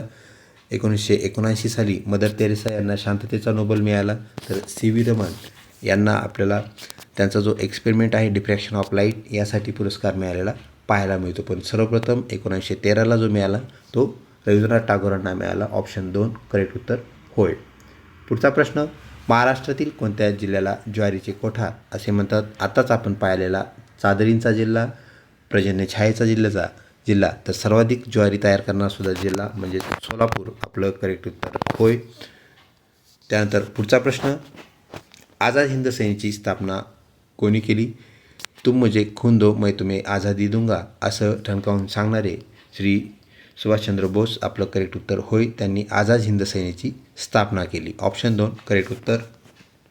क्षेत्रफळाच्या दृष्टीने भारतातील सर्वात मोठे राज्य कोणते? तर which is largest state in India according to area, असा हा प्रश्न. तर क्षेत्रफळाच्या दृष्टीने सर्वात विस्तारलेलं राज्य कोणतं, असाही हा प्रश्न. तर ते आहे आपलं राजस्थान. ऑप्शन 3 करेक्ट उत्तर. त्यानंतर उत्तर प्रदेश, त्यानंतर महाराष्ट्राचा क्रमांक आपल्याला लागलेला पाहायला मिळतो, तर 3 नंबरचा. क्षेत्रफळाच्या दृष्टीने महाराष्ट्राचा भारतात कितवा क्रमांक लागतो? तर ही बाब या अनुषंगाने आपण लक्षात ठेवली पाहिजे. व्हिडिओ आवडत असल्यास नक्कीच लाईक करा, तसेच स्टार रेटिंग देऊन आमचा उत्साह वाढवा. ओझोनचे रासायनिक सूत्र काय आहे? What is chemical formula for the ozone, असा हा प्रश्न. तर ऑक्सिजन जो आहे आपल्याला प्राणवायू म्हणून परिचयाचा आहे, तर कोणत्या वायूस प्राणवायू म्हणतात, असाही प्रश्न आपल्याला CETने विचारलेला आहे, BED CETमध्ये. त्यानंतर ऑक्सिजन जो आहे तर त्याचं सूत्र जे आहे ते फक्त O असतं. O2 जो आहे तो ऑक्सिजनचा मॉलिक्यूल असतो, म्हणजे रेणू असतो. त्यानंतर 3 O म्हणजेच एक O2 आणि एक O असा जर एकत्र आला तर तो होईल O3, आणि O3 म्हणजेच ओझोन. ही गोष्ट आपण लक्षात ठेवा. तर आपण जो इथं एक महिरपी कंसामध्ये O लिहिलेला पाहायला मिळतो, याला एक दुसरं नाव आहे, त्याला आपण म्हणत असतो नेसेंट ऑक्सिजन. तर हा नेसेंट ऑक्सिजन आहे. नेसेंट ऑक्सिजन म्हणजे जसं आपण न्यूबॉर्न जसं म्हणतो, नुकताच जन्मलेलं बाळ, तसंच नुकताच जन्मलेलं जर ऑक्सिजन असेल तर त्याला आपण नेसेंट ऑक्सिजन म्हणतो. आणि नेसेंट ऑक्सिजन आपल्याला नेहमी महिरपी कंसामध्ये लिहावा लागतो. म्हणजे नेसेंट ऑक्सिजन आपल्या इथं उत्तर नाही, परंतु आपल्या इथं जे उत्तर आहे ते आहे O3, ते म्हणजेच ऑप्शन 3. त्यालाच आपण ओझोन नावाने ओळखतो. पुढचा प्रश्न, भारतातील सर्वात मोठे गोड्या पाण्याचे सरोवर कोणते? तर ऑप्शन 3 उलर हे सरोवर जे आहे तर ते गोड्या पाण्याचं सरोवर आहे. आणि चिल्का हे खाऱ्या पाण्याचं सरोवर, हे आपण लक्षात ठेवावं. त्यानंतर भारताच्या राष्ट्रध्वजातील जो रंग आहे केशरी रंग, जो की 1 नंबरचा पट्टा आहे, सर्वाधिक वरचा पट्टा असलेला आपल्याला पाहायला मिळतो केशरी रंगाचा. तर ते कशाचं प्रतीक आहे, असा हा प्रश्न. ते शांततेचं प्रतीक आहे. तर मध्यभागी असणारा जो पट्टा आहे पांढरा तो शांततेचं प्रतीक होय. म्हणजेच आपलं केशरी हे जे आहे हे उत्तर नाही आहे. केशरीचं शांतता उत्तर नाही आहे. समृद्धी सुजलम सफलम म्हणजेच हिरवा जो पट्टा आहे 3 नंबरचा पट्टा किंवा सर्वाधिक खालचा जो पट्टा आहे तो हिरव्या रंगाचा आहे, तो समृद्धी दर्शवतो. तर त्याग आणि शौर्य याचं प्रतीक म्हणजेच केशरी रंग ऑप्शन 3 करेक्ट उत्तर होय. पुढचा प्रश्न डॉक्टर बाबासाहेब आंबेडकर यांचा जन्म कोठे झाला? डॉक्टर बाबासाहेबांचा जन्म कोठे झाला असा हा प्रश्न. तर ऑप्शन 3 महू या ठिकाणी मध्य प्रदेशमध्ये आपल्याला डॉक्टर बाबासाहेबांचा जन्म झालेला पाहायला मिळतो.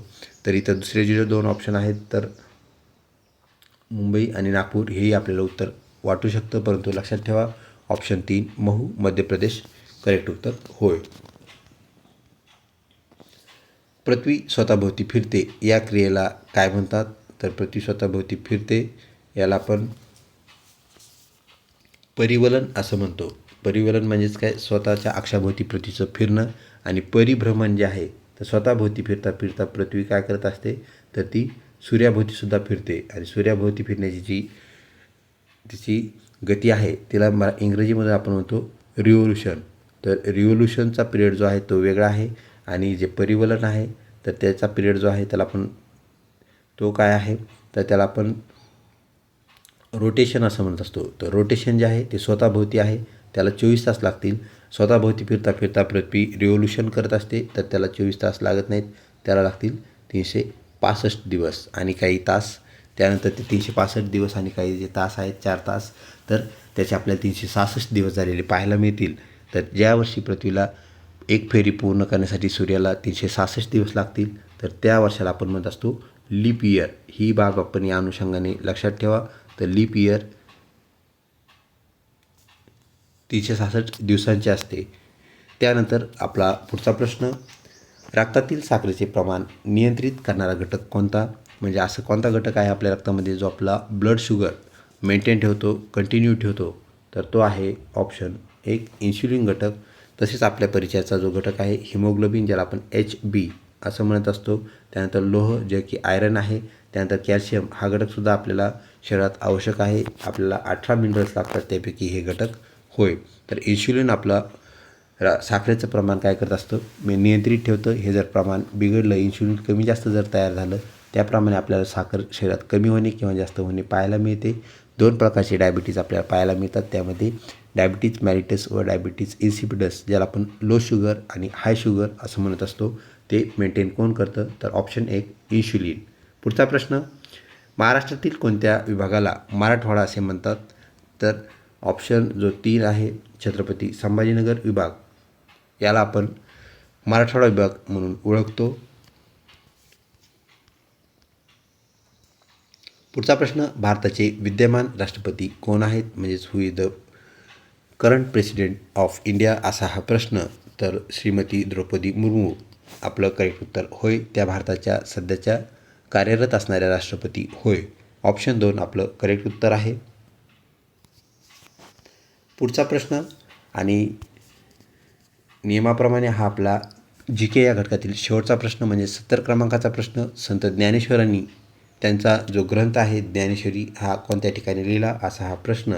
तर ऑप्शन 3 नेवासे आपलं करेक्ट उत्तर होय. प्रश्न क्रमांक 71 जो की अनासायस आपल्या पुढच्या घटकातील आहे, ज्याला आपण शेवटचा घटक म्हणजेच शिक्षक अभिवृत्ती असं म्हणतो. त्यातील हा पहिला प्रश्न, शिक्षकाचा समाजातील दर्जा कशावर अवलंबून असतो? तर 1 त्याच्या पगारावरती. आपल्याला मोस्ट करेक्ट आन्सर निवडायचे आहेत आणि मोस्ट पॉझिटिव्ह आन्सर निवडायचे आहेत. ही बाब या अनुषंगाने आपण करेक्ट लक्षात ठेवा. त्याच्या चारित्र्यावर आणि कार्यावर, त्याच्या राजकीय संबंधावर आणि त्याच्या श्रीमंतीवर. तर ऑप्शन जो 2 आहे तो आपला ॲप्रोप्रिएट करेक्ट आन्सर होय. तर शिक्षक चारित्र्य संपन्न असावा आणि त्यानंतर त्याला जे कार्य दिलेलं आहे ते कार्य म्हणजेच एकच आहे अध्यापन. अध्यापनात तो चांगला असावा. या 2च गोष्टी त्याला निर्भर करतील की तो काय आहे, एक चांगला शिक्षक आहे किंवा त्याचा दर्जा निर्धारित करतील. ऑप्शन 2 करेक्ट उत्तर होय. पुढचा प्रश्न, शाळेत राष्ट्रीय सण जसे की स्वातंत्र्य दिन ज्याला आपण इंडिपेंडन्स डे म्हणतो म्हणजेच 15 ऑगस्ट, प्रजासत्ताक दिन ज्याला आपण रिपब्लिक डे म्हणतो म्हणजेच 26 जानेवारी, अशा प्रकारचे दिन म्हणजेच इत्यादी दिन साजरे करायला पाहिजेत. तर ते का साजरे करावेत, आपल्याला त्याचं कारण काय करावं लागेल, आपल्या पर्यायातून शोधावं लागेल. एक, सुट्टी मिळवण्यासाठी नाही. विद्यार्थ्यांमध्ये राष्ट्रप्रेम आणि एकात्मता म्हणजेच नॅशनल पेट्रोइझम आणि इक्विटी आपल्याला जनरेट करायची आहे, वाढवायची आहे. यासाठी फक्त झेंडा फडकवण्यासाठी आणि भाषणे देण्यासाठी तर नाहीच नाही.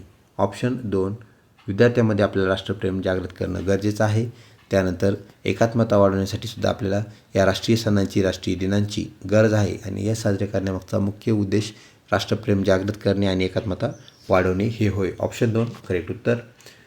विद्यार्थी मित्रो, आपण सध्या जरी शिक्षक नसलं तर BEd CET देताना आपल्याला एक चांगला शिक्षक या नात्यानेच आपल्याला सर्वांगीण बाबीचा विचार करावा लागेल आणि आपलं ॲक्युरेट आन्सर आपल्याला शोधावं लागेल, जे की सगळ्यात जास्त धनात्मक म्हणजे पॉझिटिव्ह आन्सर असेल ते आपलं उत्तर असते.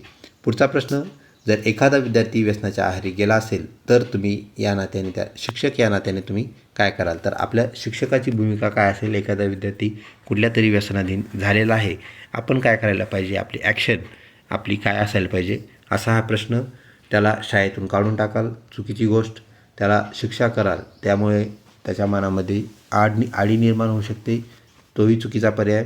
त्याचे समुपदेशन, ज्याला आपण काउन्सिलिंग करणे म्हणतो, करून त्याला त्यातून बाहेर काढण्याचा प्रयत्न कराल, बाहेर काढाल आणि त्याची सर्वांसमोर टिंगल टवाळी उडवाल, हे अतिशय चुकीचं आहे. शिक्षकाला न शोभणारं वर्तन आहे. ऑप्शन 3 ॲप्रोप्रिएट करेक्ट आन्सर होय. त्याचं आपल्याला समुपदेशन करावे लागेल. त्याला शिस्तपालन म्हणजेच सामान्य माणसं जे आहेत ते कशाप्रकारे व्यवस्थित शिस्तीत राहतात, कुठलंही व्यसन न करणे, या संदर्भात त्याला आपल्याला समुपदेशन करावं लागेल, काउन्सिलिंग करावे लागेल आणि त्याचं मन परिवर्तन करून तो नक्कीच त्या व्यसनापासून दूर जाईल. म्हणजेच काउन्सिलिंगने आपण त्याचं हे व्यसन सोडू शकतो. ऑप्शन 3 हा विषय शिक्षकाला जो आहे तो हँडल करताच आला पाहिजे. करेक्ट उत्तर होय.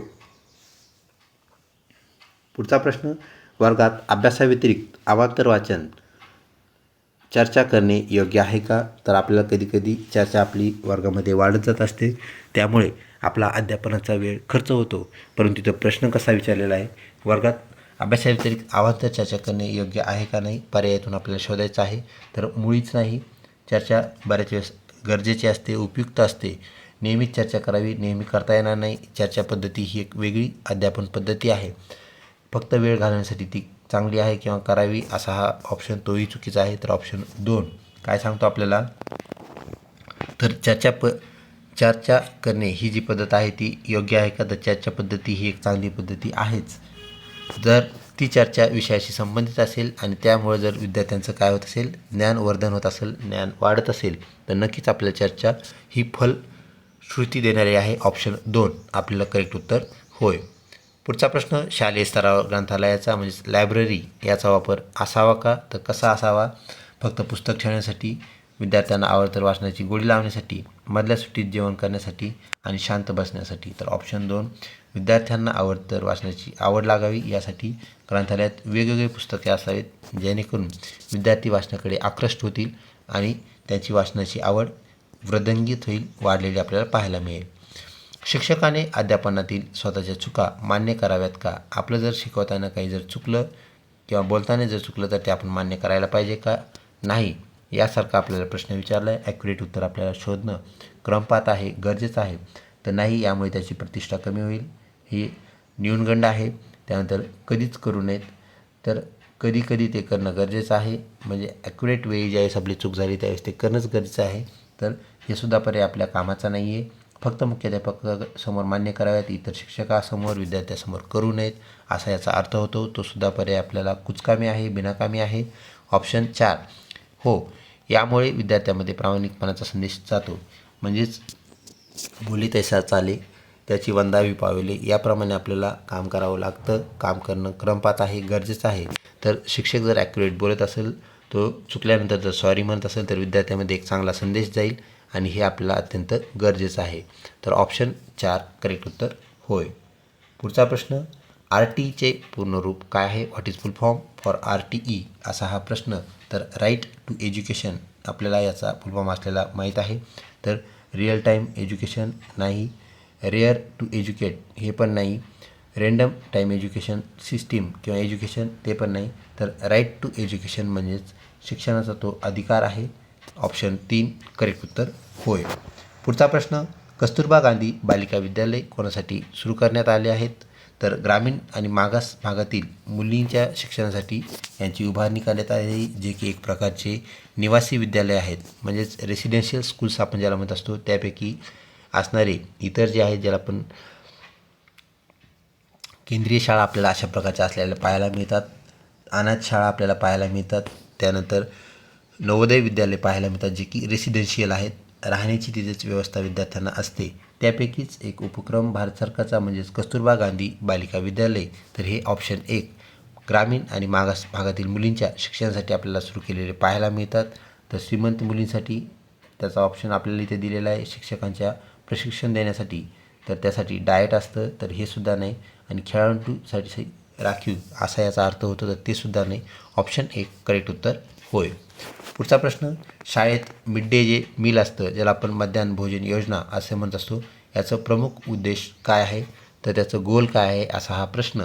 अन्नाची नासडी थांबवणे नाही, शिक्षकांना दुपारी जेवण देणे नाही, हॉटेल व्यवसायाला मदत करणेसुद्धा नाही, तर विद्यार्थ्यांची जी पटसंख्या आहे, उपस्थिती आहे, ही आपल्याला वाढवण्यासाठी हा त्याचा एक उद्देश ठेवण्यात आला होता. ऑप्शन 4 करेक्ट उत्तर होय. पुढचा प्रश्न, खडू फळा मोहीम आपल्या शासनाने राबवलेली ही एक मोहीम आपल्याला पाहायला मिळते, तर कशाशी संबंधित आहे? काळा फळा पुसणे नाही, प्राथमिक शाळांना किमान भौतिक सुविधा पुरवणे, फक्त खडू वाटणे आणि चित्रकला स्पर्धा घेणे नाही, तर ऑप्शन 2 तर शाळांच्या ज्या भौतिक गरजा आहेत त्या सुविधा पुरवणे. प्राथमिक सुविधा सर्व शाळांना या घटकांतर्गत पुरवण्यात आल्या. जिल्हा परिषद ज्या शाळा आहेत आपल्या, तर त्याची जी नूतनीकरण करण्यात आले, इमारतींना एक विशिष्ट आकार देण्यात आला, षटकोनी आकाराच्या आपल्याला बिल्डिंग्स पाहायला मिळतात, त्या देण्यात आल्या.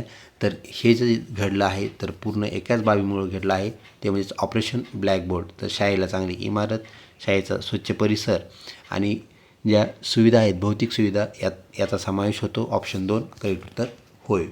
पुढचा प्रश्न, विद्यार्थ्यांना नापास न करण्याचे धोरण नो डिटेन्शन पॉलिसी कोणत्या कायद्याअंतर्गत आपल्याला पाहायला मिळते? तर बालविवाह कायदा नक्कीच नाही, त्यानंतर RTI 2009, ग्राहक संरक्षण कायदा आणि पोलीस कायदा. तर ऑप्शन 2 जे आहे RTI 2009, जे की 2010 पासून ॲक्टिवेट झालेलं आपल्याला पाहायला मिळतं. आपलं करेक्ट उत्तर होय. ज्या RTIचा आपण आत्ताच फुल फॉर्म पाहिला तोच हा RTI कायदा आहे, त्याला आपण राईट टू एज्युकेशन म्हणतो. ही बाबसुद्धा या अनुषंगाने आपण लक्षात ठेवावी.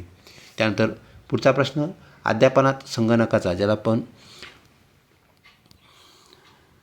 ICT असं म्हणत असतो, म्हणजेच इन्फॉर्मेशन अँड कम्युनिकेशन टेक्नॉलॉजी, याचा वापर केल्यामुळे काय परिणाम झालेला दिसून येतो? म्हणजेच ICT आपल्याला कसं उपयुक्त आहे हे आपल्याला विचारलेलं आहे. शिक्षक ह्यामुळं आळशी होतात, शिक्षकाचं काम सोपं होतं, पण ते आळशी होण्याचं कोणतंही कारण नाही आहे. त्यानंतर अध्यापन अधिक प्रभावी आणि रंजक होतं, ते मुलांना आवडतं. आणि त्यानंतर विद्यार्थ्याचे यामुळे नुकसान होते, त्यामुळे फक्त वेळ वाया जातो. तर ऑप्शन 2 जो आहे, अध्यापन अधिक प्रभावी होते आणि रंजक होते, ज्यामुळे विद्यार्थ्यांना ICT याद्वारे केलेले जे अध्यापन आहे, शिकवणं आहे, ते आवडतं. ऑप्शन 2 करेक्ट उत्तर होय. पुढचा प्रश्न, शालेय स्तरावर म्हणजेच स्कूल लेवलला शालेय स्तरावर लर्निंगचा सर्वात मोठा फायदा कोणता आहे? तर मुले शाळेत येत नाहीत, तर मुलांच्या शाळेत यामुळे येणं वाढेल. पुस्तक वाचायची गरज नाही असं नाही आहे, परंतु आपल्याला लर्निंग जे आहे ते वाचण्यास मदत करतं. तसेच आपल्याला लाखो पुस्तके इंटरनेटवरती पाहायला मिळतात, म्हणजे वाचनाची आवड यालासुद्धा आपल्याला लर्निंग उपयुक्त ठरतं. फीस कमी लागते, तर विद्यार्थी आपल्या वेगाने आणि सोयीनुसार शिकू शकतात. एखादा घटक त्याला जर समजला नाही तर तो वारंवार तोच घटक पाहू शकतात, म्हणजे सोयीनुसार शिकण्याची सुविधा आपल्याला लर्निंग देत असतं. ऑप्शन 4 करेक्ट उत्तर होय. व्हिडिओ आवडत असेल नक्कीच लाईक करा, तसेच स्टार रेटिंग द्यायला बिलकुल विसरू नका. पुढचा प्रश्न विद्यार्थी मित्रो, मुलांना पर्यावरणाचे महत्त्व कसे पटवून द्याल? तर 1 त्यांना निबंध लिहायला सांगून, 2 स्वतः वृक्षारोपण करून आणि निसर्ग सहली आयोजित करून, 3 पर्यावरणावरती ओरडून आणि काही न करता. तर ऑप्शन 2 आपल्याला कृतीयुक्त शिक्षण या अंतर्गत, तसेच आपण ज्या बाबी करत असतो तेच विद्यार्थी फॉलो करत असतात. आपण जर वृक्षारोपण केलं तर विद्यार्थ्यांनाही त्याचा फॉलो करण्यास आवडेल आणि ते त्याप्रमाणे करतील. म्हणजे स्वतः वृक्षारोपण करून आणि निसर्ग सहली आयोजित करून आपल्याला पर्यावरणाचं महत्त्व चांगल्या प्रकारे पटवून देता येईल. निबंधाद्वारे सुद्धा ते पटवून देता येईल, परंतु नेहमी निबंध लिहायला सांगणे किंवा या बाबीपेक्षा आपल्याला कृतीयुक्त शिक्षणामधून आपल्याला ते नक्कीच जास्त परिणामकारक होईल. पुढचा प्रश्न, शालेय स्तरावर वर्गात होणारा लिंगभेद, ज्याला आपण जेंडर बायस असं म्हणत असतो, टाळण्यासाठी शिक्षकाने काय करावे? तर लिंगभेद म्हणजेच दोन लिंगामध्ये, वेगवेगळे भिन्न लिंगामध्ये काय करणे, भेद करणे, म्हणजे मुले मुली यांना वेगवेगळं समजणे, ह्या ज्या बाबी आहेत. तर सगळे विद्यार्थी समान असतात, ही बाब आपण लक्षात ठेवा. लिंगभेद तर ही चुकीची बाब आहे. तर याच्यासाठी आपल्याला जो विचारलेला प्रश्न आहे, शालेय स्तरावर आपल्याला लिंगभेद कमी करायचा आहे, मुलामुलींना समान संधी शासन देत असतं, समाज देत असतो, तर त्यानुसार लिंगभेदाबद्दल आपल्याला इथं विचारलेली बाब जी आहे ती पर्यायातून आपण पाहून घेऊ. फक्त मुलांना प्रश्न विचारणे ही गोष्ट चुकीची आहे. मुलींनासुद्धा सगळ्या प्रश्नाची उत्तरं येतात. त्यानंतर मुले आणि मुलींना समान जबाबदारी देणं गरजेचं आहे, संधी देणं गरजेचं आहे. मॉनिटर मुलामुलीपैकी कोणालाही होता येईल. तसेच इतर जे स्टेजचे कार्यक्रम असतील किंवा कुठले खेळ असतील, यातही दोघांचाही सहभाग, म्हणजे मुलींचाही सहभाग, मुलांच्याही टीम बनवणे, मुलींच्याही टीम बनवणे, हे क्रमपात आहे. यांना सारखी संधी दिली तर नक्कीच तुम्ही लिंगभेद जो आहे तो कमी करण्यासाठी काय करत आहात, काम करत आहात, मदत करत आहात. तर एक चांगला शिक्षक कधी लिंगभेद करत नाही. ऑप्शन 2 आपलं करेक्ट उत्तर ठरते. परंतु पर्याय 4 आपल्याला पाहणं गरजेचं असतं. मुलींना नेहमी मागं बसवणे चुकीची बाब, केवळ मुलींशी बोलणे ही पण चुकीची बाब, म्हणजेच ह्या 3 बाबी चुकीच्या आहेत. तर त्यांना समान जबाबदारी, समान संधी, करेक्ट उत्तर होय. पुढचा प्रश्न, शिक्षकाने विद्यार्थ्याच्या सृजनशीलता, ज्याला आपण क्रिएटिव्हिटी असं म्हणत असतो, तर यासाठी आपण कसा वाव द्यावा, म्हणजे यासाठी काय काम करावं, असा हा प्रश्न. त्यांना कडक शिस्त लावून तर यामुळे होत नाही. त्यांना मुक्तपणे नवनिर्मिती आणि विचार करण्यास प्रोत्साहन करून, त्यानंतर पाठांतर करायला सांगून आणि गप्प बसून, तर ऑप्शन 2 आपलं करेक्ट उत्तर, ज्यामध्ये आपल्याला नवनिर्मिती या शब्दातच पाहायला मिळतं की निर्मिती म्हणजेच क्रिएटिव्हिटी ही बाब आपण लक्षात ठेवा. तर सृजनशीलतेला वाव देणारा घटक म्हणजे त्याला आपल्याला प्रोत्साहन करणं गरजेचं आहे. ऑप्शन 2 करेक्ट उत्तर. पुढचा प्रश्न, तुमच्या वर्गात एखादा मुलगा सतत रडत असेल तर आपण काय कराल? तर एखादा मुलगा रडत असेल म्हणजे हा प्रायमरीचा घटक त्यांनी सांगितलेला आहे. लहान मुलगा असेल तो जर रडत असेल, 6वी ते 8वी हे सुद्धा आपले वर्ग जे आहेत ते BEd या अंतर्गत आलेले आपल्याला पाहायला मिळतील. 6वीचे जे मुलं आहेत ते आपल्यासाठी लहानच आहेत, हे लक्षात घ्या. तर एकदम लहान मुलं मात्र आपल्याकडे असणार नाहीत. कोणते मुलं आपल्याकडे असणार नाहीत? तर ते 1 ते 5 हा जो वर्ग गट आहे हे मुलं आपल्याकडे असणार नाहीत. तर आपल्याकडची सर्वात लहान मुलं म्हणजे 6वीचे मुलं, ही बाबसुद्धा आपण लक्षात घ्यावी. 6वी ते 8वी याला अध्यापन करण्याचा आपल्याला चान्स मिळत असतो. तो कोणत्या स्तरावर? तर पूर्व माध्यमिक आपण त्याला म्हणतो. 6वी ते 8वी हा एक आपला वर्ग गट आहे, शिकवण्याचा गट आहे. तर त्याला शिक्षा कराल, चुकीची गोष्ट.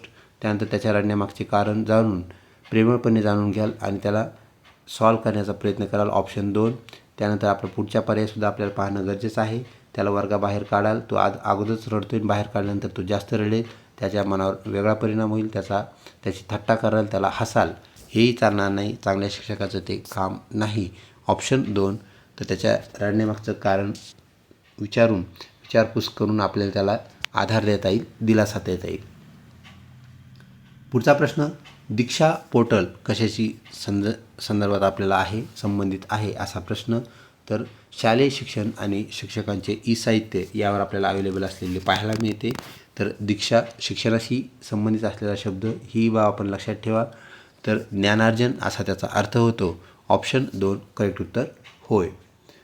वर्गातील शिक्षणाकडे विद्यार्थ्याचे लक्ष वेधून घेण्यासाठी आपण म्हणजे शिक्षकाने काय करायला पाहिजे? तर विद्यार्थ्यांना शिक्षा करावी. शिक्षा करणं क्रमपात नाही, चुकीची गोष्ट. विषयाची मांडणी रंजक पद्धतीने करावी. हा ऑप्शन आपल्याला असलेला पाहायला मिळतो. तरी बाकीचे ऑप्शन आपल्याला चेक करावे लागतील. वर्गात जोरात ओरडावे, तर मोठ्याने शिकवणे म्हणजे चांगले शिकवणे, असा आपला जो प्रघात आहे, चुकीचा प्रघात. फळ्यावर सतत लिहित राहावे, तर आपल्याला फळ्यावर सतत लिहित राहणे नाही, तर एक्सप्रेशन म्हणजेच आपल्याला त्याचं वर्णन करणंही सुद्धा गरजेचं आहे, त्याचं स्पष्टीकरण देणं गरजेचं आहे.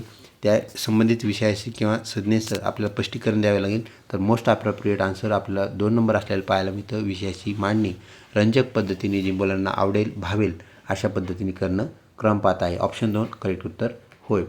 पुढचा प्रश्न, विद्यार्थ्यांमध्ये नैतिक मूल्य रुजवण्यासाठी शिक्षकाने काय करावे? तर नैतिकतेवर मोठी भाषणे द्यावीत.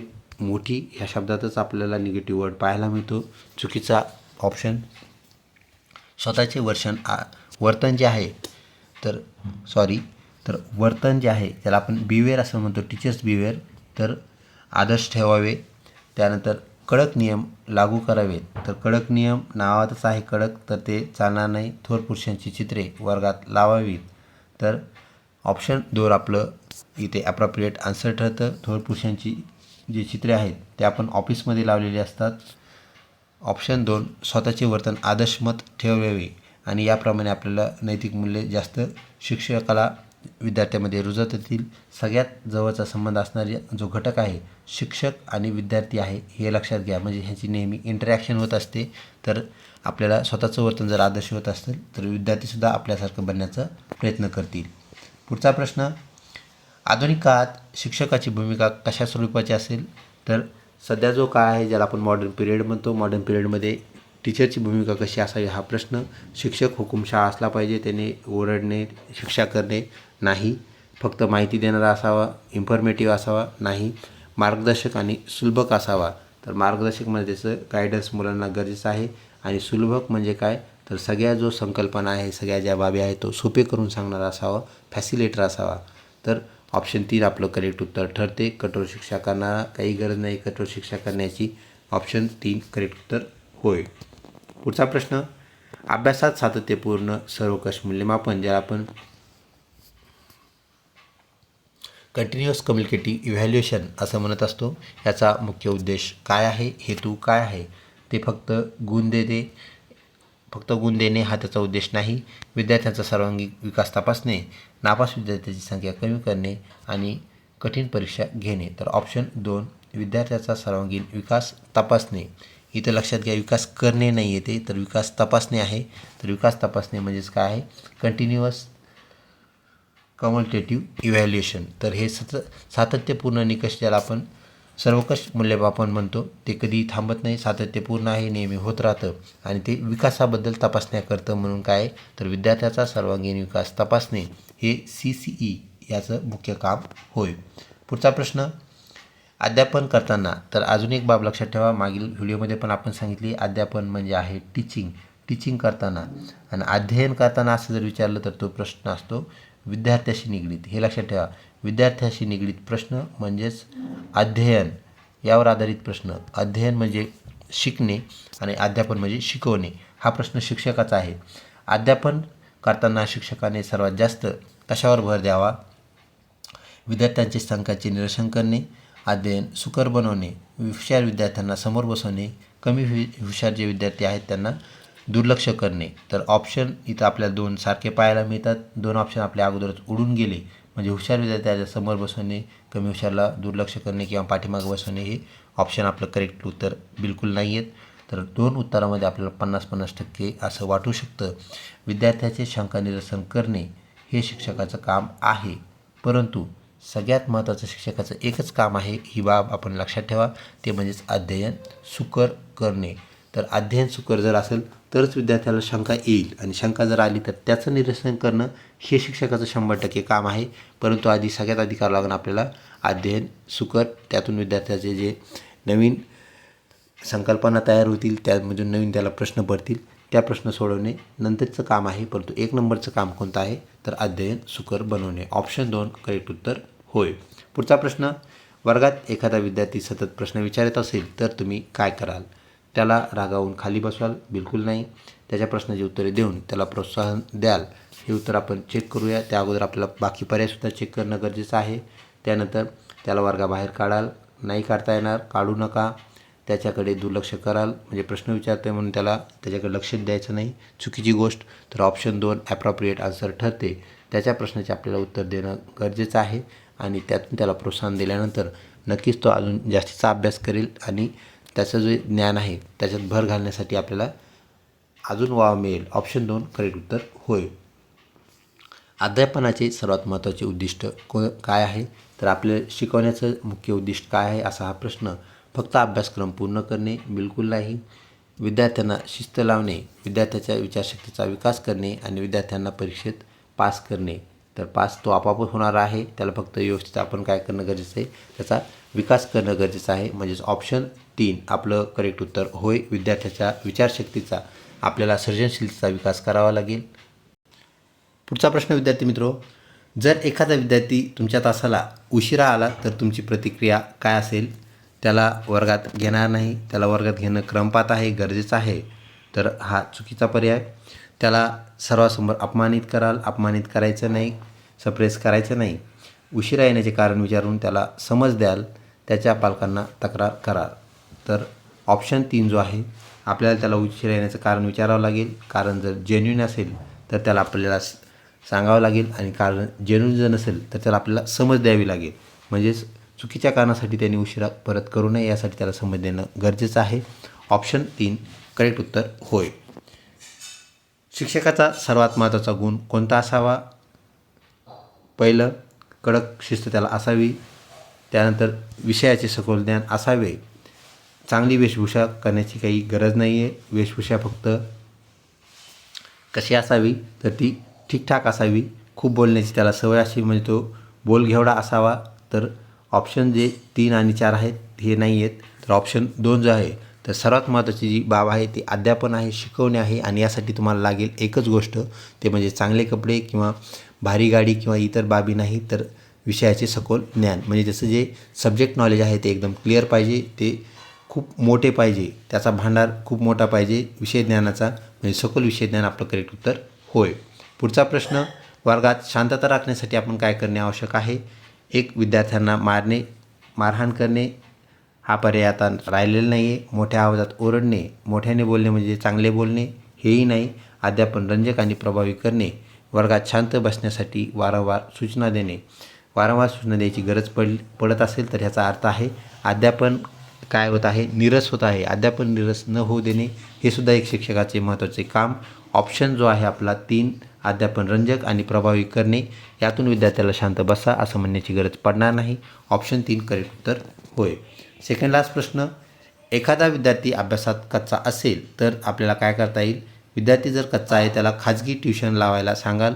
अतिशय चुकीचा पर्याय, काही गरज नाही. तुम्ही शिक्षक आहात, तुम्ही त्याला व्यवस्थित शिकू शकता. त्याच्या अतिरिक्त त्याला अतिरिक्त मदत कराल हा पर्याय आपल्याला बरोबर वाटतो आहे. खालचे पर्याय पाहूया. त्याकडे दुर्लक्ष करायचं चुकीचा पर्याय. त्यानंतर त्याला वर्गातून बाहेर काढणे हाही चुकीचा पर्याय. ऑप्शन 2, त्याचा अतिरिक्त आपल्याला त्याला मदत करावी लागेल आणि त्यामुळे त्याचा जो कच्चेपणा आहे किंवा त्याचं जे मागासलेपण आहे, आपण अजून एक संज्ञा मागच्या व्हिडिओमध्ये पाहिली होती, ती म्हणजे रिमेडियल टीचिंग. तर रिमेडियल टीचिंग जे आहे, ज्याला आपण काय म्हणतो, उपचार आहे. मेडिकल म्हणजेच काय, तर उपचार पद्धती आपण ज्याला म्हणत असतो.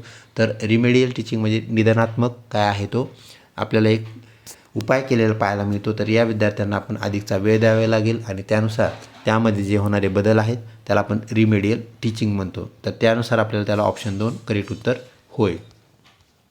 विद्यार्थी मित्रो, आजच्या आपल्या 100 गुणांच्या प्रश्नपत्रिकेमधील शेवटचा प्रश्न, जो की आपल्या शिक्षक अभिव्यक्ती या घटकातील आहे.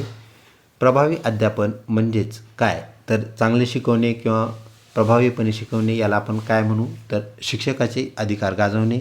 शिक्षकाचे अधिकार गाजवणे म्हणजे ते हुकुमशहा, ज्याला आपण पाठीमागच्या प्रश्नामध्ये म्हणलं होतं एक अधिकारशाही, हे चुकीचं आहे. शिक्षकांनी खूप नोट्स देणे म्हणजे भरपूर नोट्स खूप लिहायला जर दिले तर ते कंटाळवाणे होईल. अध्यापन आपल्याला बोर झालेलं पाहायला मिळेल. शिक्षक आणि विद्यार्थी याच्यातील जिवंत संवाद म्हणजे ज्याला क्वालिटी कम्युनिकेशन आपण म्हणत असतो, ते पुढचा पर्यायसुद्धा वाचावा लागेल.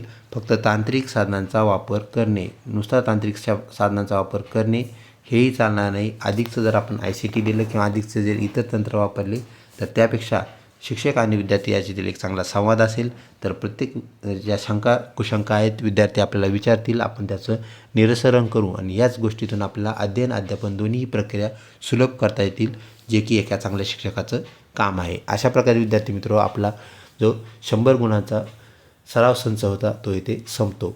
आपण 3रा संच पूर्ण केलेला आहे. यापुढचेही संच आपले लवकरच प्रसारित होतील. आपण आमच्या चॅनलला कनेक्ट राहा. तसेच चॅनल अजूनही सबस्क्राईब केलं असेल तर कृपया सबस्क्राईब करा आणि स्टार रेटिंग देऊन आम्हाला नक्कीच प्रोत्साहित करा. लवकरच भेटूया पुढच्या व्हिडिओमध्ये. तोपर्यंत धन्यवाद.